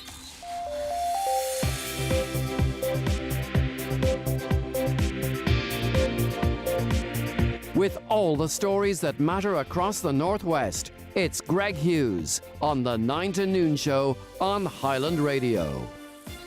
And sitting with me in studio is Donald Kavanagh with the latest news headlines at 11 o'clock. Good morning, Donald. Thank you, Greg. Good morning. The funeral details have been released for one of the young men who died as a result of a collision in Gortahork on Friday evening. Sean Martin McLaughlin from Gortahork will be laid to rest on Thursday following funeral mass in Chuck Public 3. Jamie Diver was also pronounced dead at the scene. A Donegal businessman has confirmed he's to contest the upcoming presidential elections. As you've been hearing on the show with Greg, Peter Casey, who previously contested European elections and the presidential election in 2018, says he believes Europe has too much influence on the Irish government and this is something he wants to change. The IMO says there were 598 admitted patients awaiting beds across the country this morning, 391 of them in emergency departments and 207 elsewhere in hospitals. There were 36 waiting in Letterkenny, 10 in the emergency department, while Sligo had 42 awaiting beds, 21 of them on ED trolleys. That's a combined northwest total of 78, the second highest figure in the country after Limerick, which had 101. The government is being urged to remove what's been described as a de facto recruitment freeze for home care assistants in Donegal. Last year, the government said a recruitment embargo had been lifted, but it was replaced with a pay and numbers strategy, which many say is a freeze, just given a different name. Deputy Patrick McLaughlin is criticising what he says is a government policy of increasing funding for private home care providers, while at the same time blocking the recruitment of more home care assistants by the HSE. And concerns been expressed that an ongoing discussion about a bypass in Bridgend could lead to development being hindered and land effectively being sterilised for planning purposes. Councillor Paul Canning told a recent meeting of Inishowen Municipal District that a time limit should be put on the process, and if planning and funding are not received within 5 years for a preferred route, then planning restrictions on that route should be lifted. And we're back with headlines again at 12 noon. Big week, Donald. Obviously, always a big week for us, but also your extracurricular activities of the Chocolate Factory nature. Yes, indeed. It opens tomorrow night. There's about, I think, at this stage, about 15 tickets left for tomorrow night, and that's it. And you have been working on this for close on 2 weeks, I hear. 2 weeks. Oh, absolutely. Yeah, 2 weeks. Yeah, it started 2 weeks ago back in September. It's a massive time investment, yes, isn't it? It is. And listen, that pays dividends, and people who've seen our previous productions will know all about it. But that's the amazing thing. This is all a sort of amateur belies the level of expertise and professionalism. But these people giving up of their own time and energy and what have you, and from every single person in front of the stage or on the stage, at the back of the stage. Massive undertaking. I mean, the bottom line, and this goes for ourselves and for every other society. I was in Ballyshannon at Little Shop of Horrors at the weekend in the Abbey, and that was a fantastic show as well. The LMDG consent play that was on 2 weeks ago, Frankie McCaverty's play. I mean, every show that goes on now, what's happened is there was a time when you could paint a bit of a backdrop on a sheet, hang it at the back of a school hall, go on and put on a bit of a musical. Everybody loved it. Now, most people have seen a West End show. People have seen Broadway shows. People go regularly to, be it the Board Gosh in Dublin or be it to Millennium Forum or Angraden, to see professional shows coming from outside. So levels of expectation now have gone through the roof with audiences. Yeah, exactly. And you have to meet those expectations. You can't say, we're just... but anyway, a lot of the people involved in this are very, very experienced actors. Absolutely. But it's sort of like... it's two things that feed into each other, isn't it? In that, you can put on big shows and put all that effort in because the audiences turn up. Yeah. And the audiences turn up because all that do. effort. Absolutely, and, yeah. You know what I mean? It's there's a word for it. I can't remember exactly the phrase. Symbiotic relationship. Symbiotic relationship. Okay. And any tickets available at all? I think there's there's about 15. There's about 15 available for tonight, and I think there was not 3. Tonight.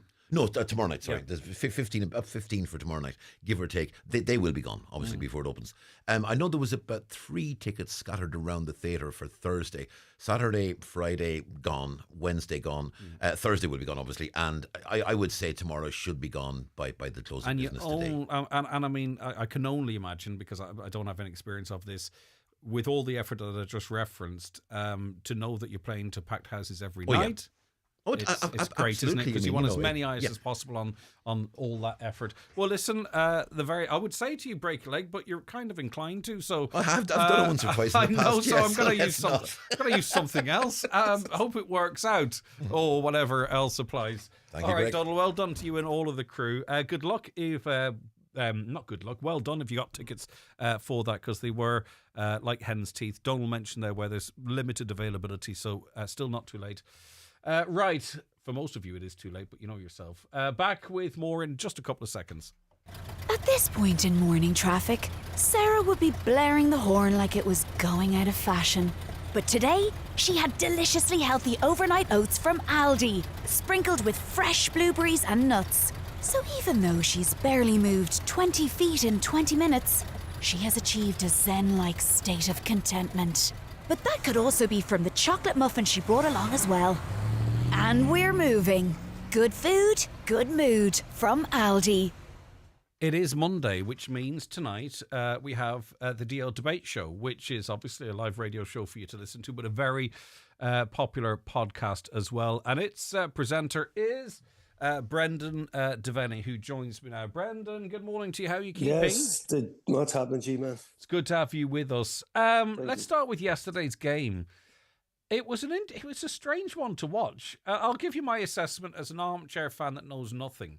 It was incredibly tight. Derry were really good. I normally like all different types of games. I didn't really enjoy it.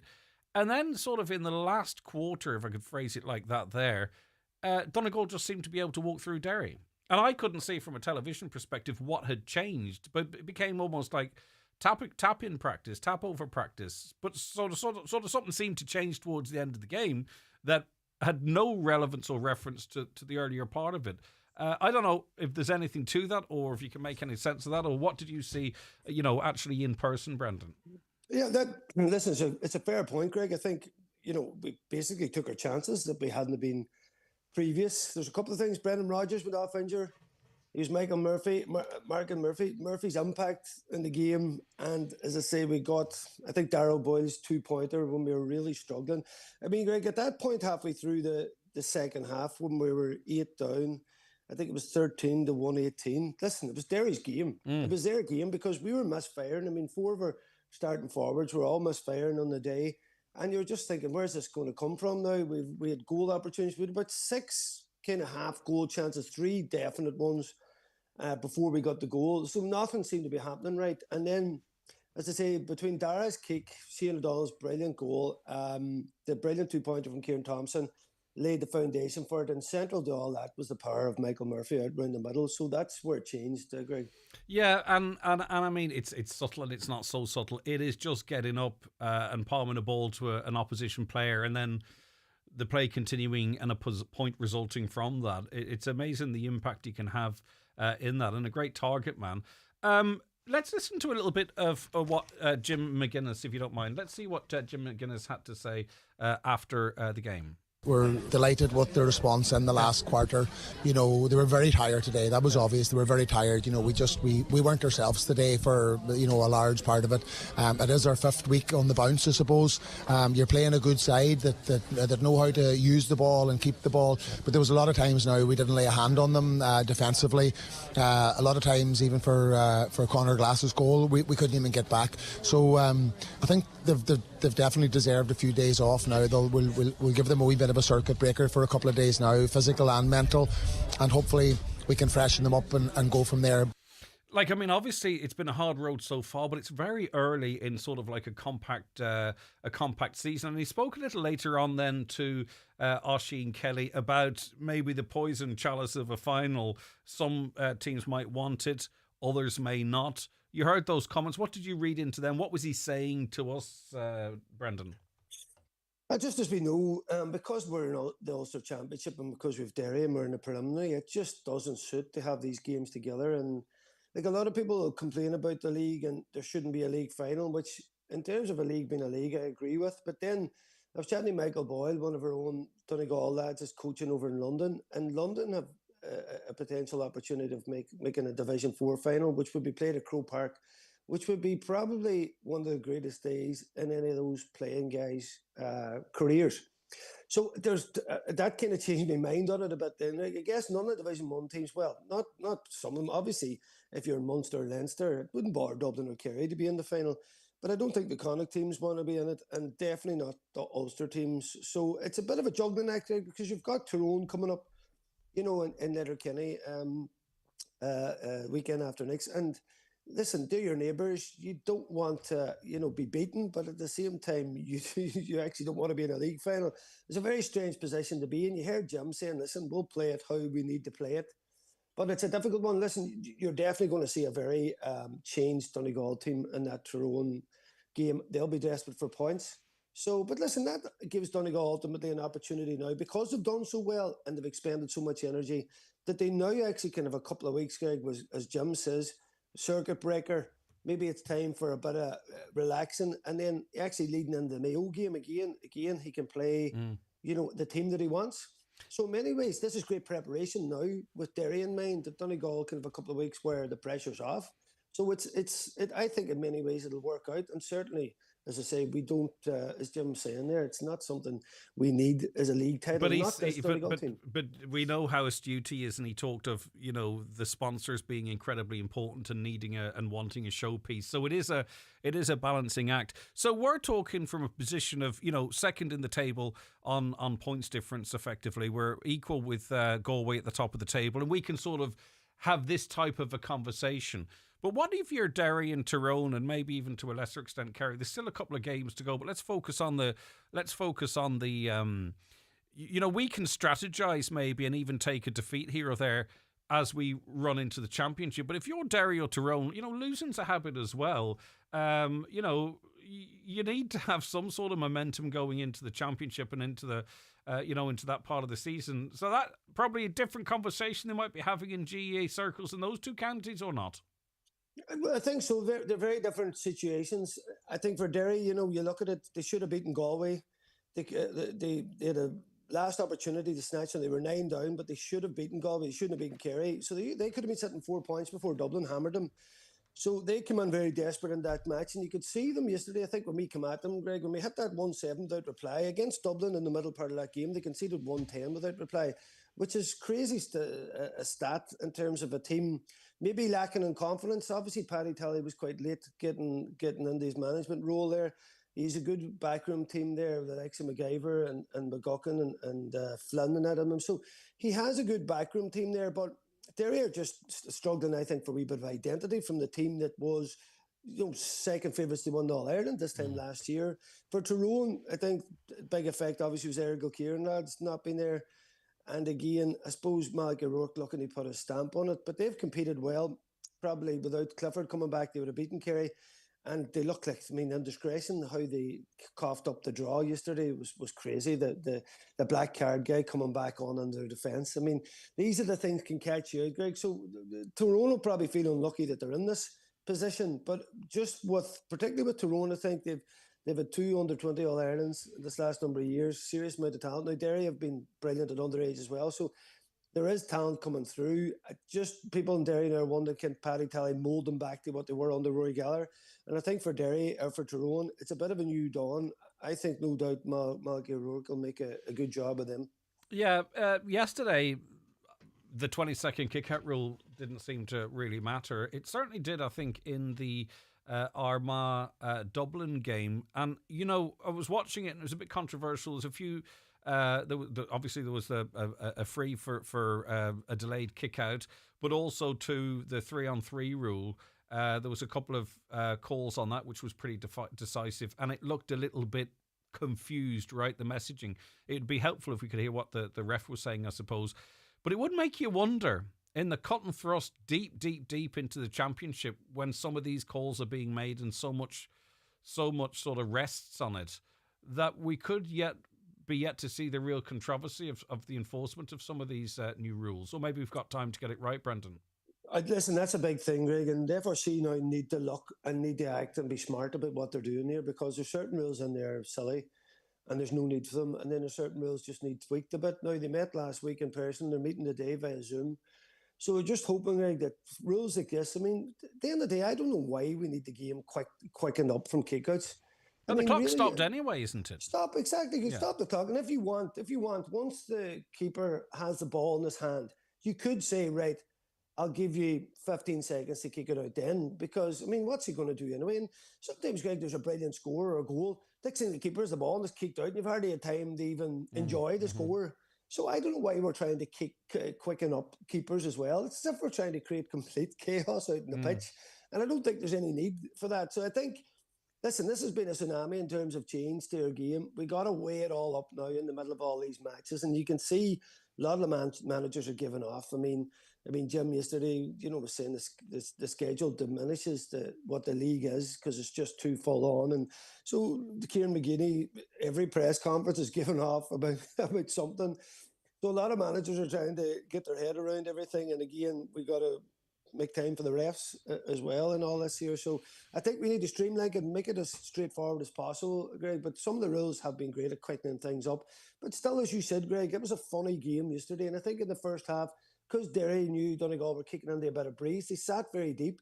And Donegal ended up working the ball over and back a few times, and it was very pedestrian again. So you're like, even with the best ball in the world, you're going to end up with those periods of the game where some teams keeping the ball because the other team doesn't want to come out and engage them. And I think that's one of the reasons why the FRC left the keeper in to come forward. I think that they were thinking, you got to go and attack the team up the pitch, and if you don't, we're going to let the keeper come out. So what they're saying is go and attack the team all around the pitch, put pressure on them because they can't go back to the keeper. But if you allow them into your half and you retreat into your shell, we're going to let the keeper come up. So as much as everybody was giving off with 12v11, a lot of people are saying it has to go, it's going to go. I'm not too sure if it is. All right, quick word on some of the other action. After the historic performance from our hurlers yesterday, they sort of suffered after a slow start against Kildare and couldn't close the gap narrow enough. 3-21, wasn't it, to 1-15? Kildare beat Donegal. Yeah, it took us a while to get going. Listen, Kildare, top team. Listen, Mickey McCann wouldn't have earmarked that as one of his potential victories. So listen, I wouldn't be too worried about that. More than anything, if you're able to mix it at home with some of the big sides, particularly using that home advantage, which we did against Kerry, that's what's important. We have Derry in 3 weeks' time. That's a big game for the Division 2 status, and they're the games that Mickey would have been earmarking. So, listen, I wouldn't be in any way worried about that result. All right, no longer the draw specialists in the Ladies National Football League Division 2, going down to Galway, 2-17 to 6 points, a wide victory for Galway there. Yeah, listen, Galway, one of the top sides, and Greg, listen, they'll be pushing, they'll be looking for a tilt at the big honours this year, and listen. As we keep saying, this is a new Donegal team. That's a more experienced Galway team that is further down the tracks. That's what can happen in games. So again, I wouldn't be too worried about that. Again, I don't think James would have been, earmarking necessarily Galway for victories in this. So you got to, no more than the hurlers, you got to target certain people in the division. And this isn't one of the games. But listen, even in defeats like that, you learn a hell of a lot. And that's the thing, especially with a new crop of players, a team in such transition. Yeah, and there's no such thing as you get the tank in. You could see Galway, Donegal in a year's time, 2 years' time, turning around and beating this Galway team. That's the nature of sport. You got to build from somewhere, and listen, they'll take their learnings from it. A lot to unpack, and you've got some great guests as always on the show tonight. Just after the 7:00 news, Michael McMullen of the Gaelic Life newspaper, he's in studio, which is great. And we'll get the views of Paddy Bradley, a former Derry County star. He's also going to be joining Brendan and the crew to reflect on the weekend's footballers and dig much more deeper into it than we can on this slot. Brendan, listen, fantastic. Good to see you. Good luck with tonight. Take care of yourself. Brendan Devenney.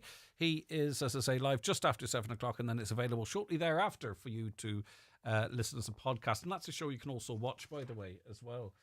They stream live as we do here on the 9 till noon show, just in case that's how you want to detract yourself from EastEnders or whatever might be on at 7. In fact, you can watch it and miss Coronation Street and then watch Coronation Street and +1. It's up to you.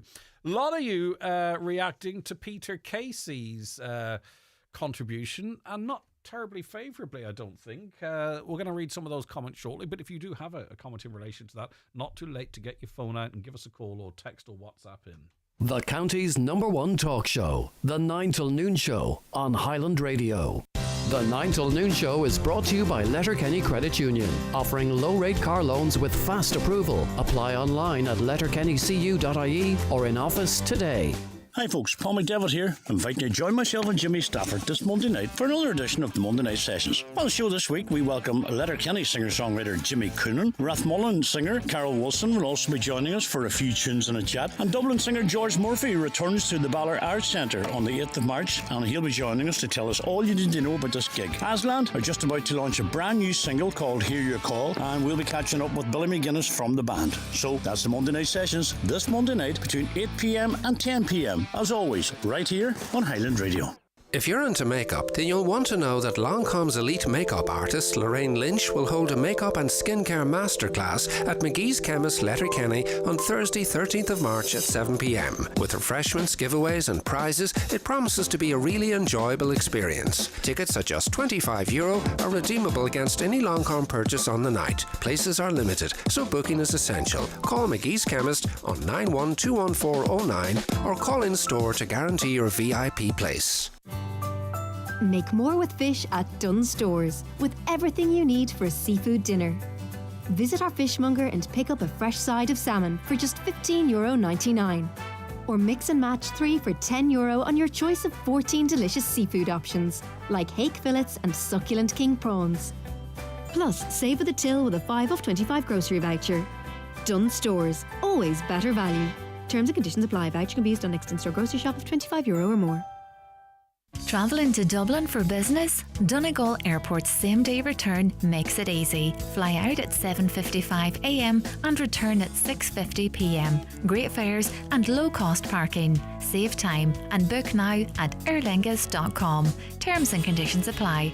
Highland Radio Time Checks brought to you by EirGrid, the operator and developer of Ireland's electricity grid.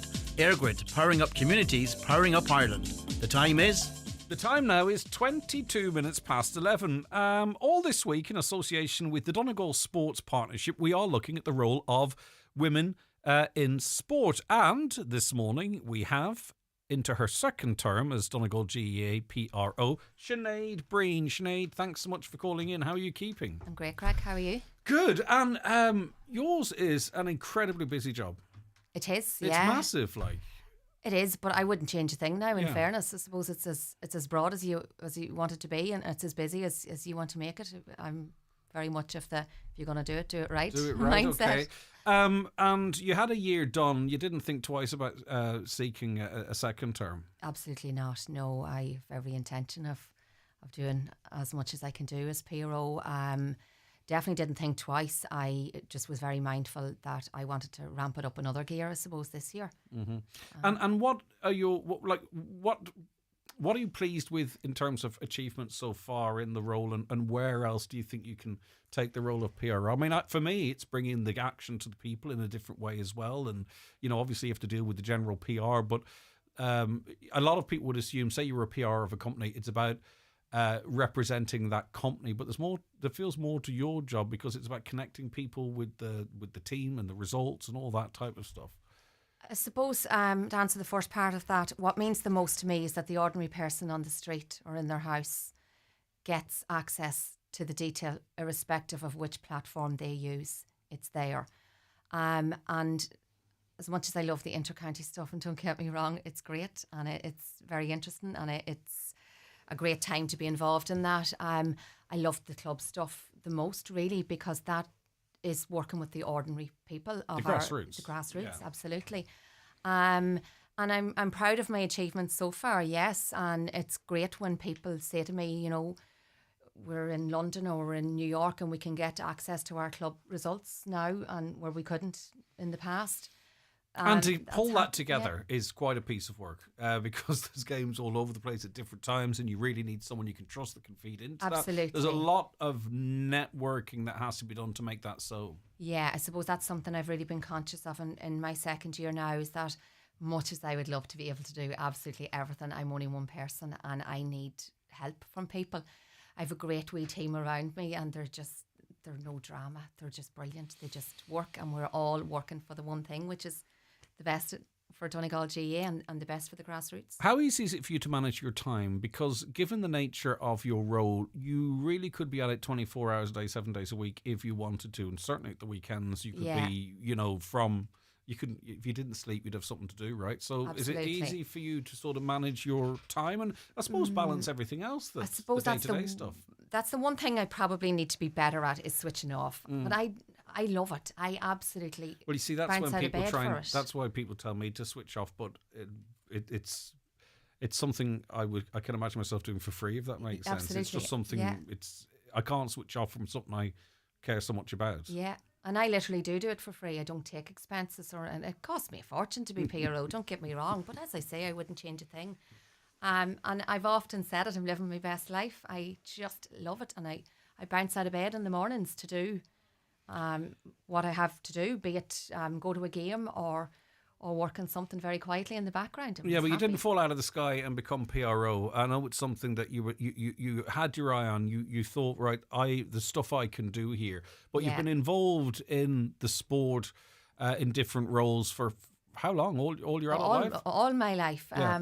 I suppose it's quite funny. I remember doing my award one coaching course, and I was the only woman on that course. Wow. But, Mick Murphy, and congratulations to Mick, actually, who received an award on a very, very, deserved award on Friday night. Mick went round the room and he's saying to everybody, what made you want to get involved in the GAA, or when did you first develop your love at some of them were saying, under 12s, and took on an under 16 team and want to push it. And I'm like, well, it's simple for me, in the womb. and they're all laughing. I'm absolutely serious. My love of the GAA was developed in the womb because it's in my DNA, and it's what makes me tick. Obviously, we are talking about the role women play in sport all of this week, right? Yes. And, sometimes the default position is to talk about, is it difficult for women versus men, or blah, blah, blah. But I've learned sitting in this chair that really it's up to the individual woman to define that, right? So maybe you're just the best person and it's irrelevant whether you're a man or a woman, or maybe not. Maybe you've faced some challenges because of being a female. So rather than me sort of ask sort of obvious questions in relation to that, is it more challenging as a woman? Does it matter? Or the gender difference? Or I think in certain circumstances, yes, I think it is more difficult. Personally, I don't mean Donegal in this. I mean, somebody with my qualifications, professional qualifications in the GAA, perhaps I do wonder that if I was male, would I have better opportunities higher up? And I do believe that, and I'm not going to sit back and shirk it. I do believe that if I was male, I probably would get bigger opportunities in the association. Are you, though, part of a change maybe now? And we've got, of course, our own Mary Coughlin, who is top of the tree here. Yes. Do you believe that, from the position you're in now, because whether it's for you or for those that follow you, that maybe break through those seems gender-specific challenges? Well, one huge thing, at our county convention in December, we were the first county ever to elect 3 women as 3 principal officers, and they're 3 great women. On merit, yeah. Mary Coughlin is phenomenal. Now, I mean, I would work with her every day of my life, and I'm not someone to sit back and settle. Mary Coughlin just leads a fantastic ship. That's what we need to be looking at women in sport, and in any walk of life. She brings everybody with her. I've learned so much from the woman in 15 months, and I'll keep on learning from her. Our secretary, our incoming secretary now, Mary Kelly, she's in her first year too. And obviously we've Grace Boyle, our treasurer, who is very renowned in her own. I've been very involved in the Donegal Sports Star Awards in the Northwest 10K. She probably didn't need to come back in and do what she did, but she come in because she knows it's for the better of the association within our county. And there are 3 great women to work with, and they pull everybody with them. That's the way it should be. Why do you think it is important that there's more female representation? Is it about, if you can see it, you can be it? Is it about maybe bringing different perspectives, maybe breaking through an old guard, whatever it might be? Why do you think it's so important? Personally, for me, it's a lot of these things, and I'm not being populist here, half the population's women, right? So the fact that there should be equal representation seems to me like should be a default, but it's not. It's not, no. But I suppose, speaking from the GAA point of view, we're about our games and our activities. And you show me a Gaelic team that can go onto a pitch without the women that gave birth to them. We wouldn't have any. So it's essential that women have as much to bring as men, And I suppose there's a phrase that Mary Coughlin uses: we get bleep done, and she's right.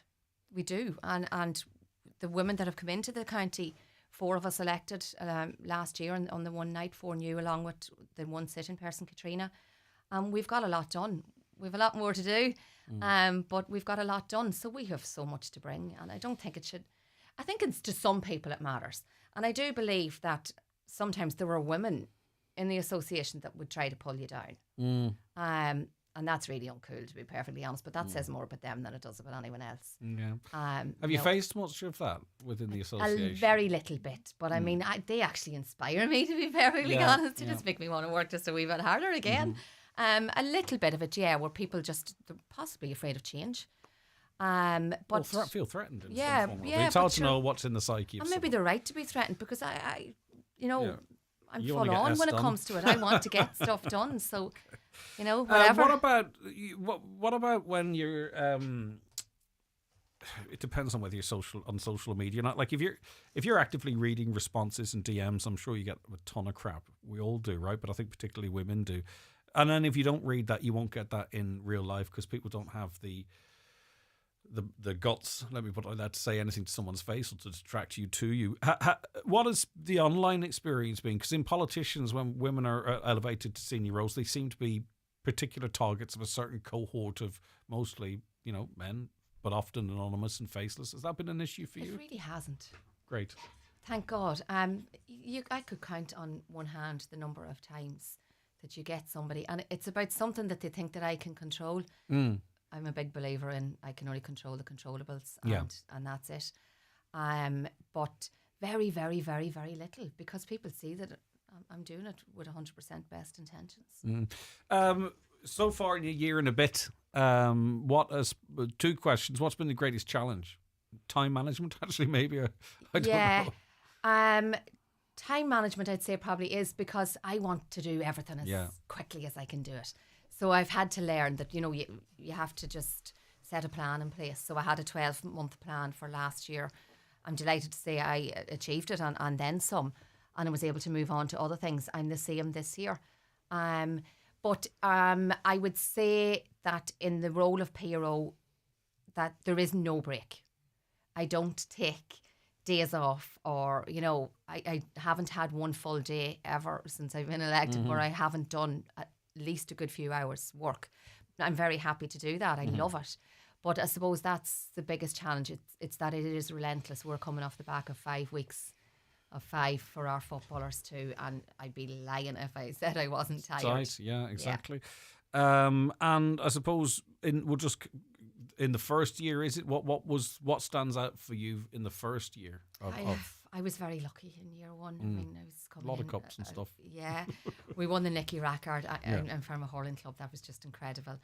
I am uber passionate about the school's football. So we had Abby, who won the second tier in Ulster and went on then to win the All-Ireland in that competition.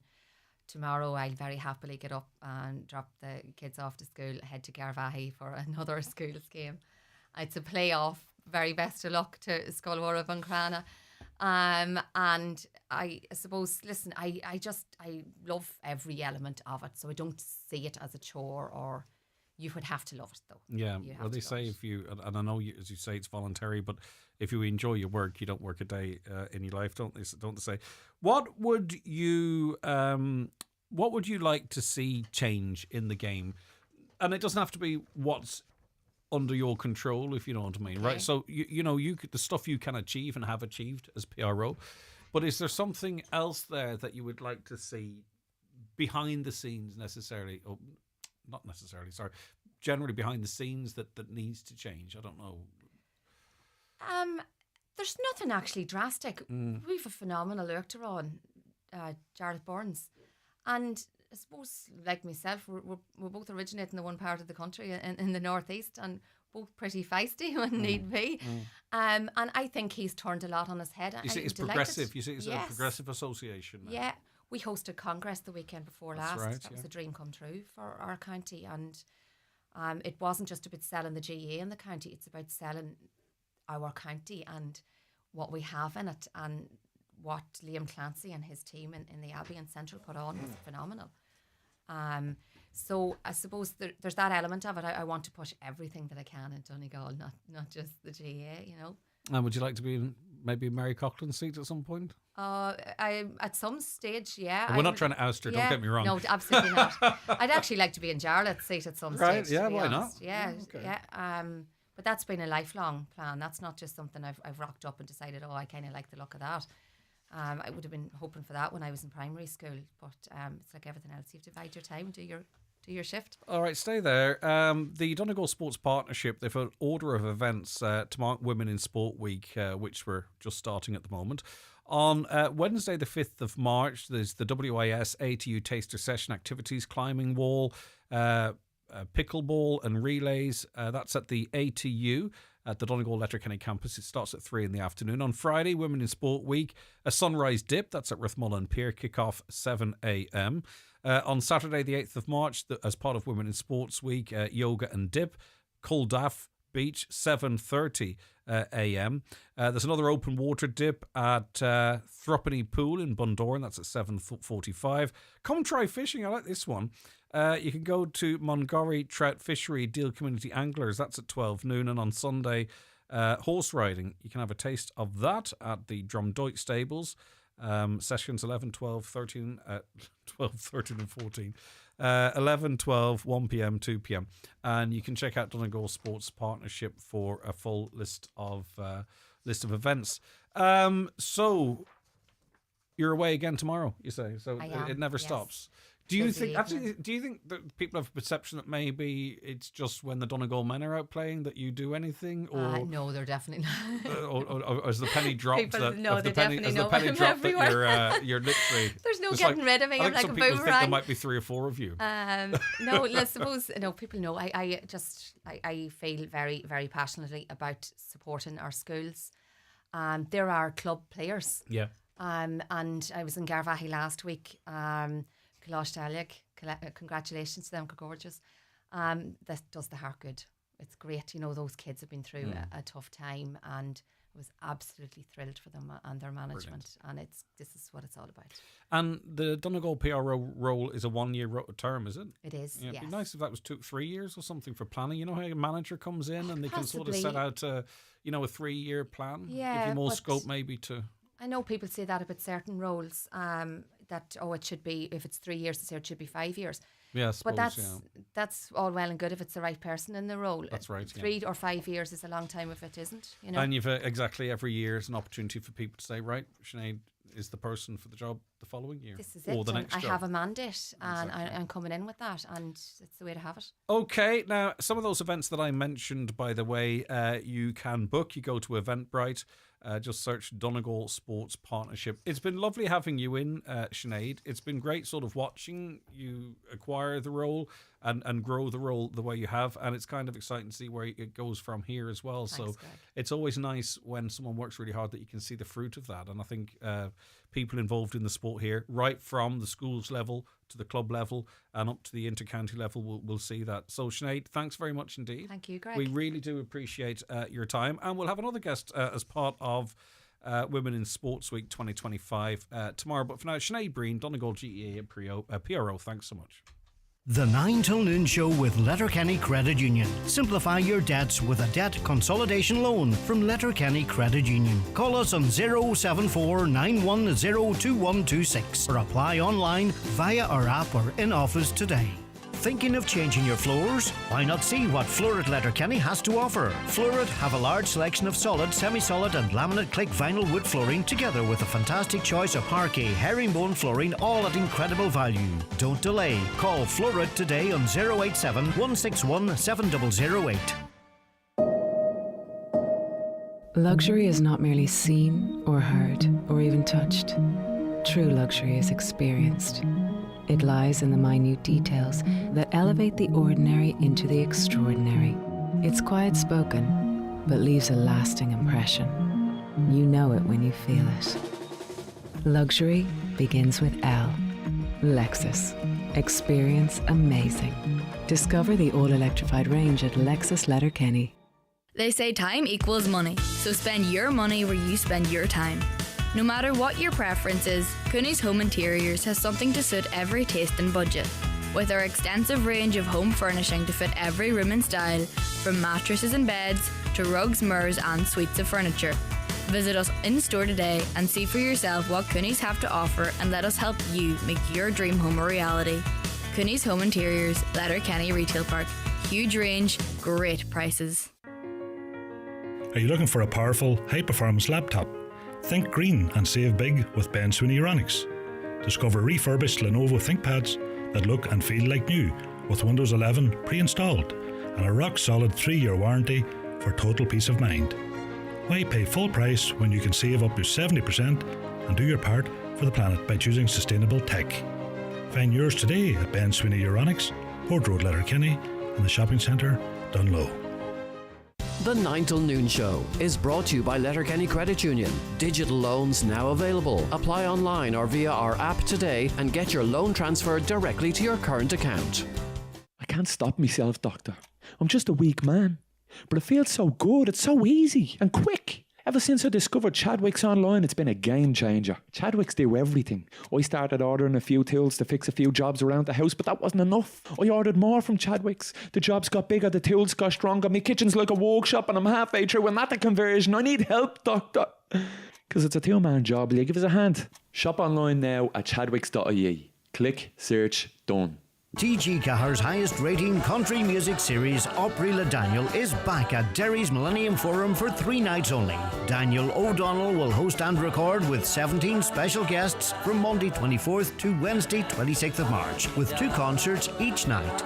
Tickets available from the Millennium Forum box office and website. Get the job done with Parkside from Lidl, in store from March 1st. Under pressure to clean the drive, our Parkside Performance pressure washer is €50 off, now €199.99. And grab hold of our Parkside petrol chainsaw, now €20 off, just $59.99. Over 18s only. Parkside from Lidl, you got this. Highland Radio weather updates with McLaughlin. Our new season special occasion wear range is here. Visit us to explore our extensive dress collection in store or shop online at mclehennys.com today. Okay, so as I mentioned a little earlier on, thanks to Sinead, by the way, for coming in again. But as I mentioned a little earlier on, later in the week, the weather's going to be quite nice. Today's not too bad either. Mostly cloudy today with some outbreaks of light rain and drizzle, especially in the morning, but that's past us now for the most part. Longer, drier spells in the afternoon and evening. Temperatures of 10 to 12 degrees, and tonight mainly dry with clear spells. Lowest temperatures of 1 to 4 degrees. Now, Danielle McLaughlin is Chime Director of Advocacy and joins me on the show now. Danielle, good morning to you. Thank you so much for your time. Good morning, Greg.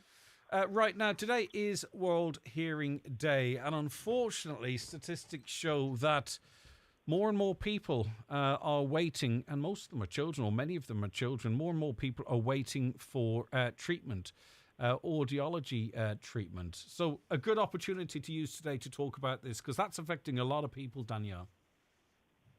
Yeah, that's true, Greg. We put out a call today. I mean, it's very significant World Hearing Day because hearing health is very important, and not enough is known about it. But we've been doing a lot of work in the background in advocating for the government to tackle these waiting lists. They're quite shocking.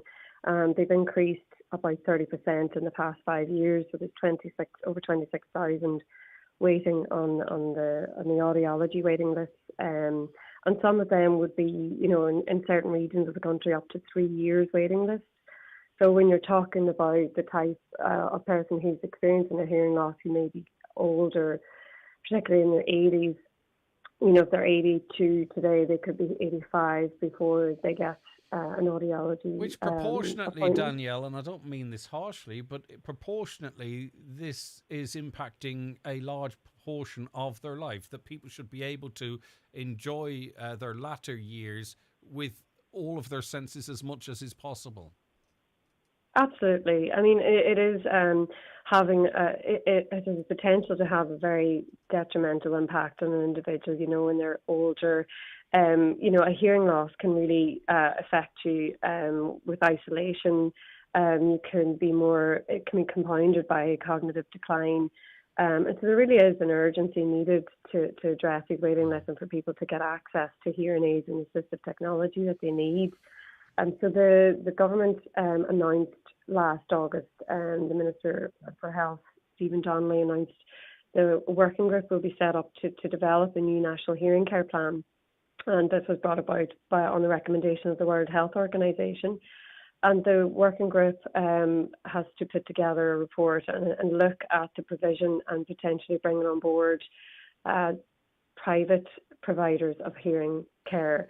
And this will hopefully tackle and reduce the waiting list. This is we're waiting to hear. Yeah, there's a familiar story here, Danielle, as well, in that our current strategy doesn't make any sense, because by investing now in treating people, we actually save money. Do you know, often there are scenarios whereby you have to throw money at something and there's no dividend. This is cost neutral because proper investment now saves money down the line in terms of treatment. And all too often it seems to be, particularly in health, that we need another study to tell us what we already know. Exactly, yes. And again, the World Health Organization has pointed this out, that early intervention will save the government money long term in future reduced health costs and also reduced impact on individuals with a hearing care loss. So it's really important that we get the results of this working group. They should have a report prepared soon. So we're calling for that to come urgently. And to have a refocus by the new Minister for Health, Jennifer Carr-McNeill, to work on this. So we're hoping to meet with her and to get across, this need. The other concern really as well is with the growing numbers of undiagnosed hearing and loss cases amongst children. Yeah. As you said, you might think there may be more older people affected by this, but young people will have a very significant impact as well, where it impacts their learning in school and their engagement, or where their speech and language acquisition can be delayed. And then even just among their peers and that potential, stigma. Do we have any screening in relation to that, Danielle? Because it's difficult for young people to articulate something that's the norm for them, right? So if a young person is hearing isn't the same as, their peer, they don't really have a reference point. Someone older perhaps can.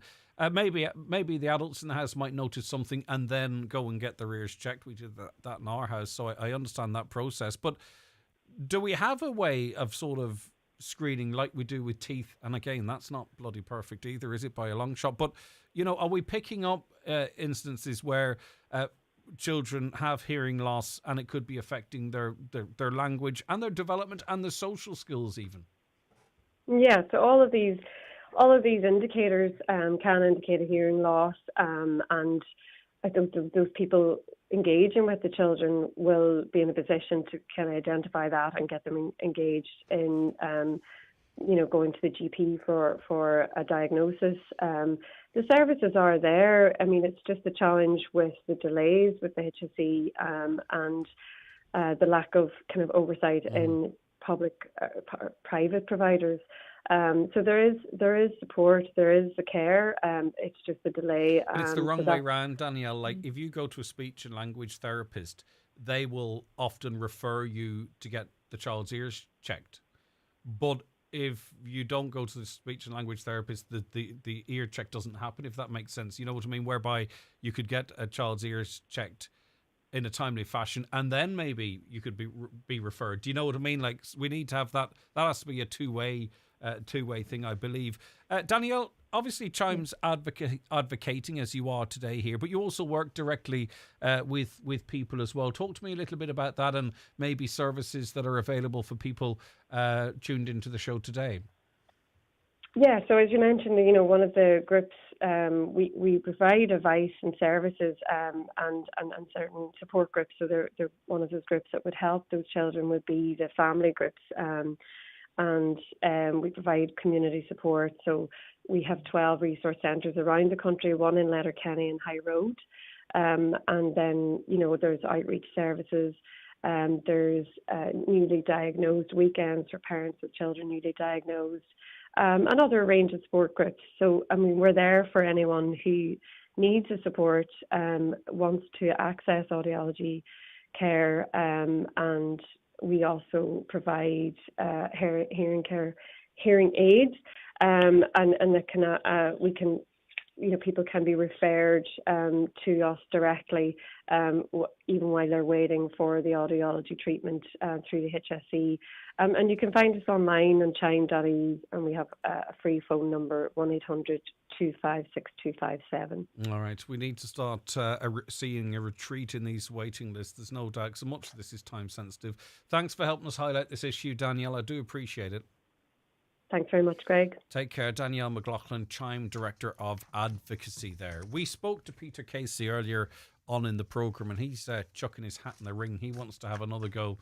And it's kind of interesting in some of his positions. He supports Donald Trump, but doesn't support Donald Trump in his treatment of Zelensky. President Zelensky, sorry, I shouldn't be disrespectful, and President Trump. He thinks our neutrality is a joke. And also, if he was president, he would have pardoned Enoch Berg, but he wouldn't pardon him now. So quite a bit to unpack, and you've been unpacking it too via the means of texts and phone calls. A caller says, tell Peter to save his money. The Irish people will not become cannon fodder. Another, Peter Casey lives in America. Why would anyone vote for him? In what has he done for Ireland? He would say he's done quite a lot through advocacy, but also in business terms, but he can campaign himself. Mr. Casey said he was done and dusted following his dismal performance in the recent polls. I reckon the man's either an attention junkie or a gluten for the ballot box. The President of Ireland, says another, has no political power. He's simply a symbol. It's the same as the King in the UK. Only the Prime Minister Taoiseach is this kind of power. Another caller says, defend Ireland from what or who exactly? Who would want to invade Ireland? The man's clueless. I think he's saying that Shannon could be an attractive venue for invasion or what have you in the event of a more widespread war. Another caller says, we will be more under threat now as the UK are going to start a bomb missile plant in Belfast. Surely that's the first place to get hit, and I'm sure surrounding areas would be under threat too. Judging by the comments this morning regarding our neutrality and general unrest throughout the world, are people finally beginning to worry about Ireland's future? I'm certainly not happy with Micheál Martin and Simon Harris's attitude towards what we as a country feel about how Ireland is heading. Two men in suits and their cronies are basically doing what they like, and it's definitely not for the good of their people. We've no say, opposition of no say, and the government promised everything and gave nothing, they say.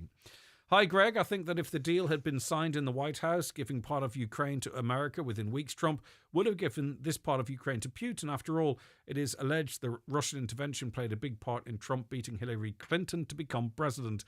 Well, it's sort of the mineral rights that the United States want, not like a land grab as such. They want access to mineral rights and kind of split it 50-50 with Ukraine as a way to recoup some of the money they did say send to Ukraine.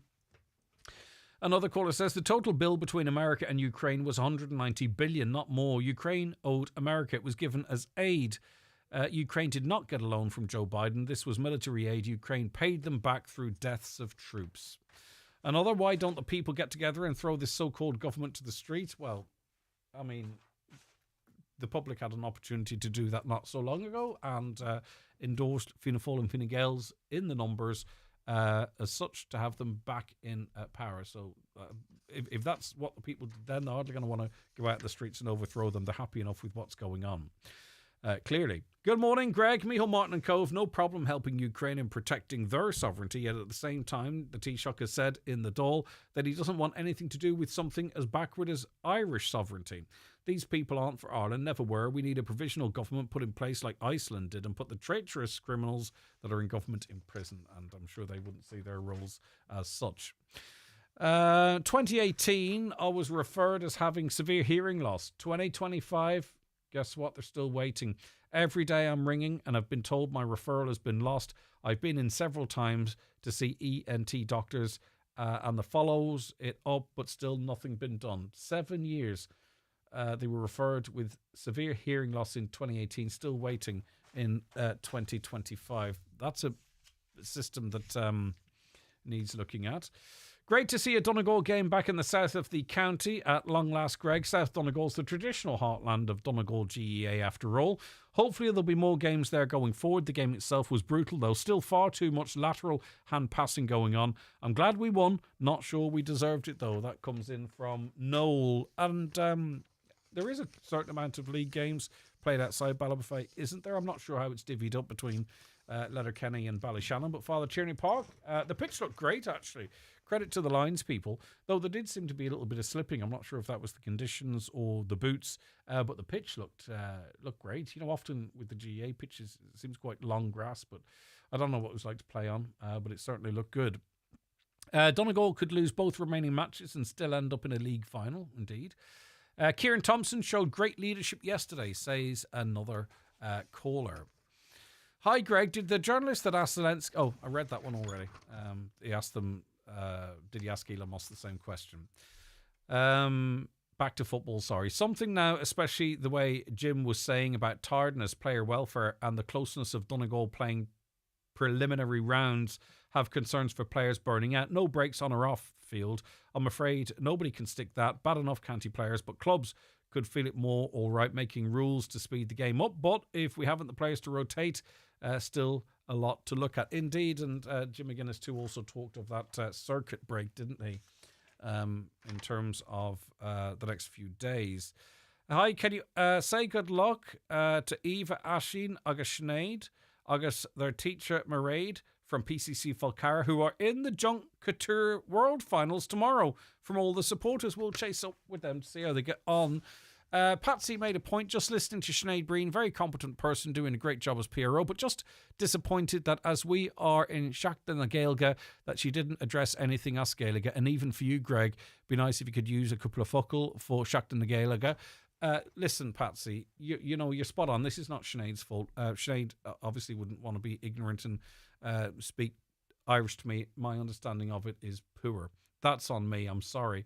What I can do is try and give other people the platform to promote the language and speak the language. Unfortunately, at this stage, I can't.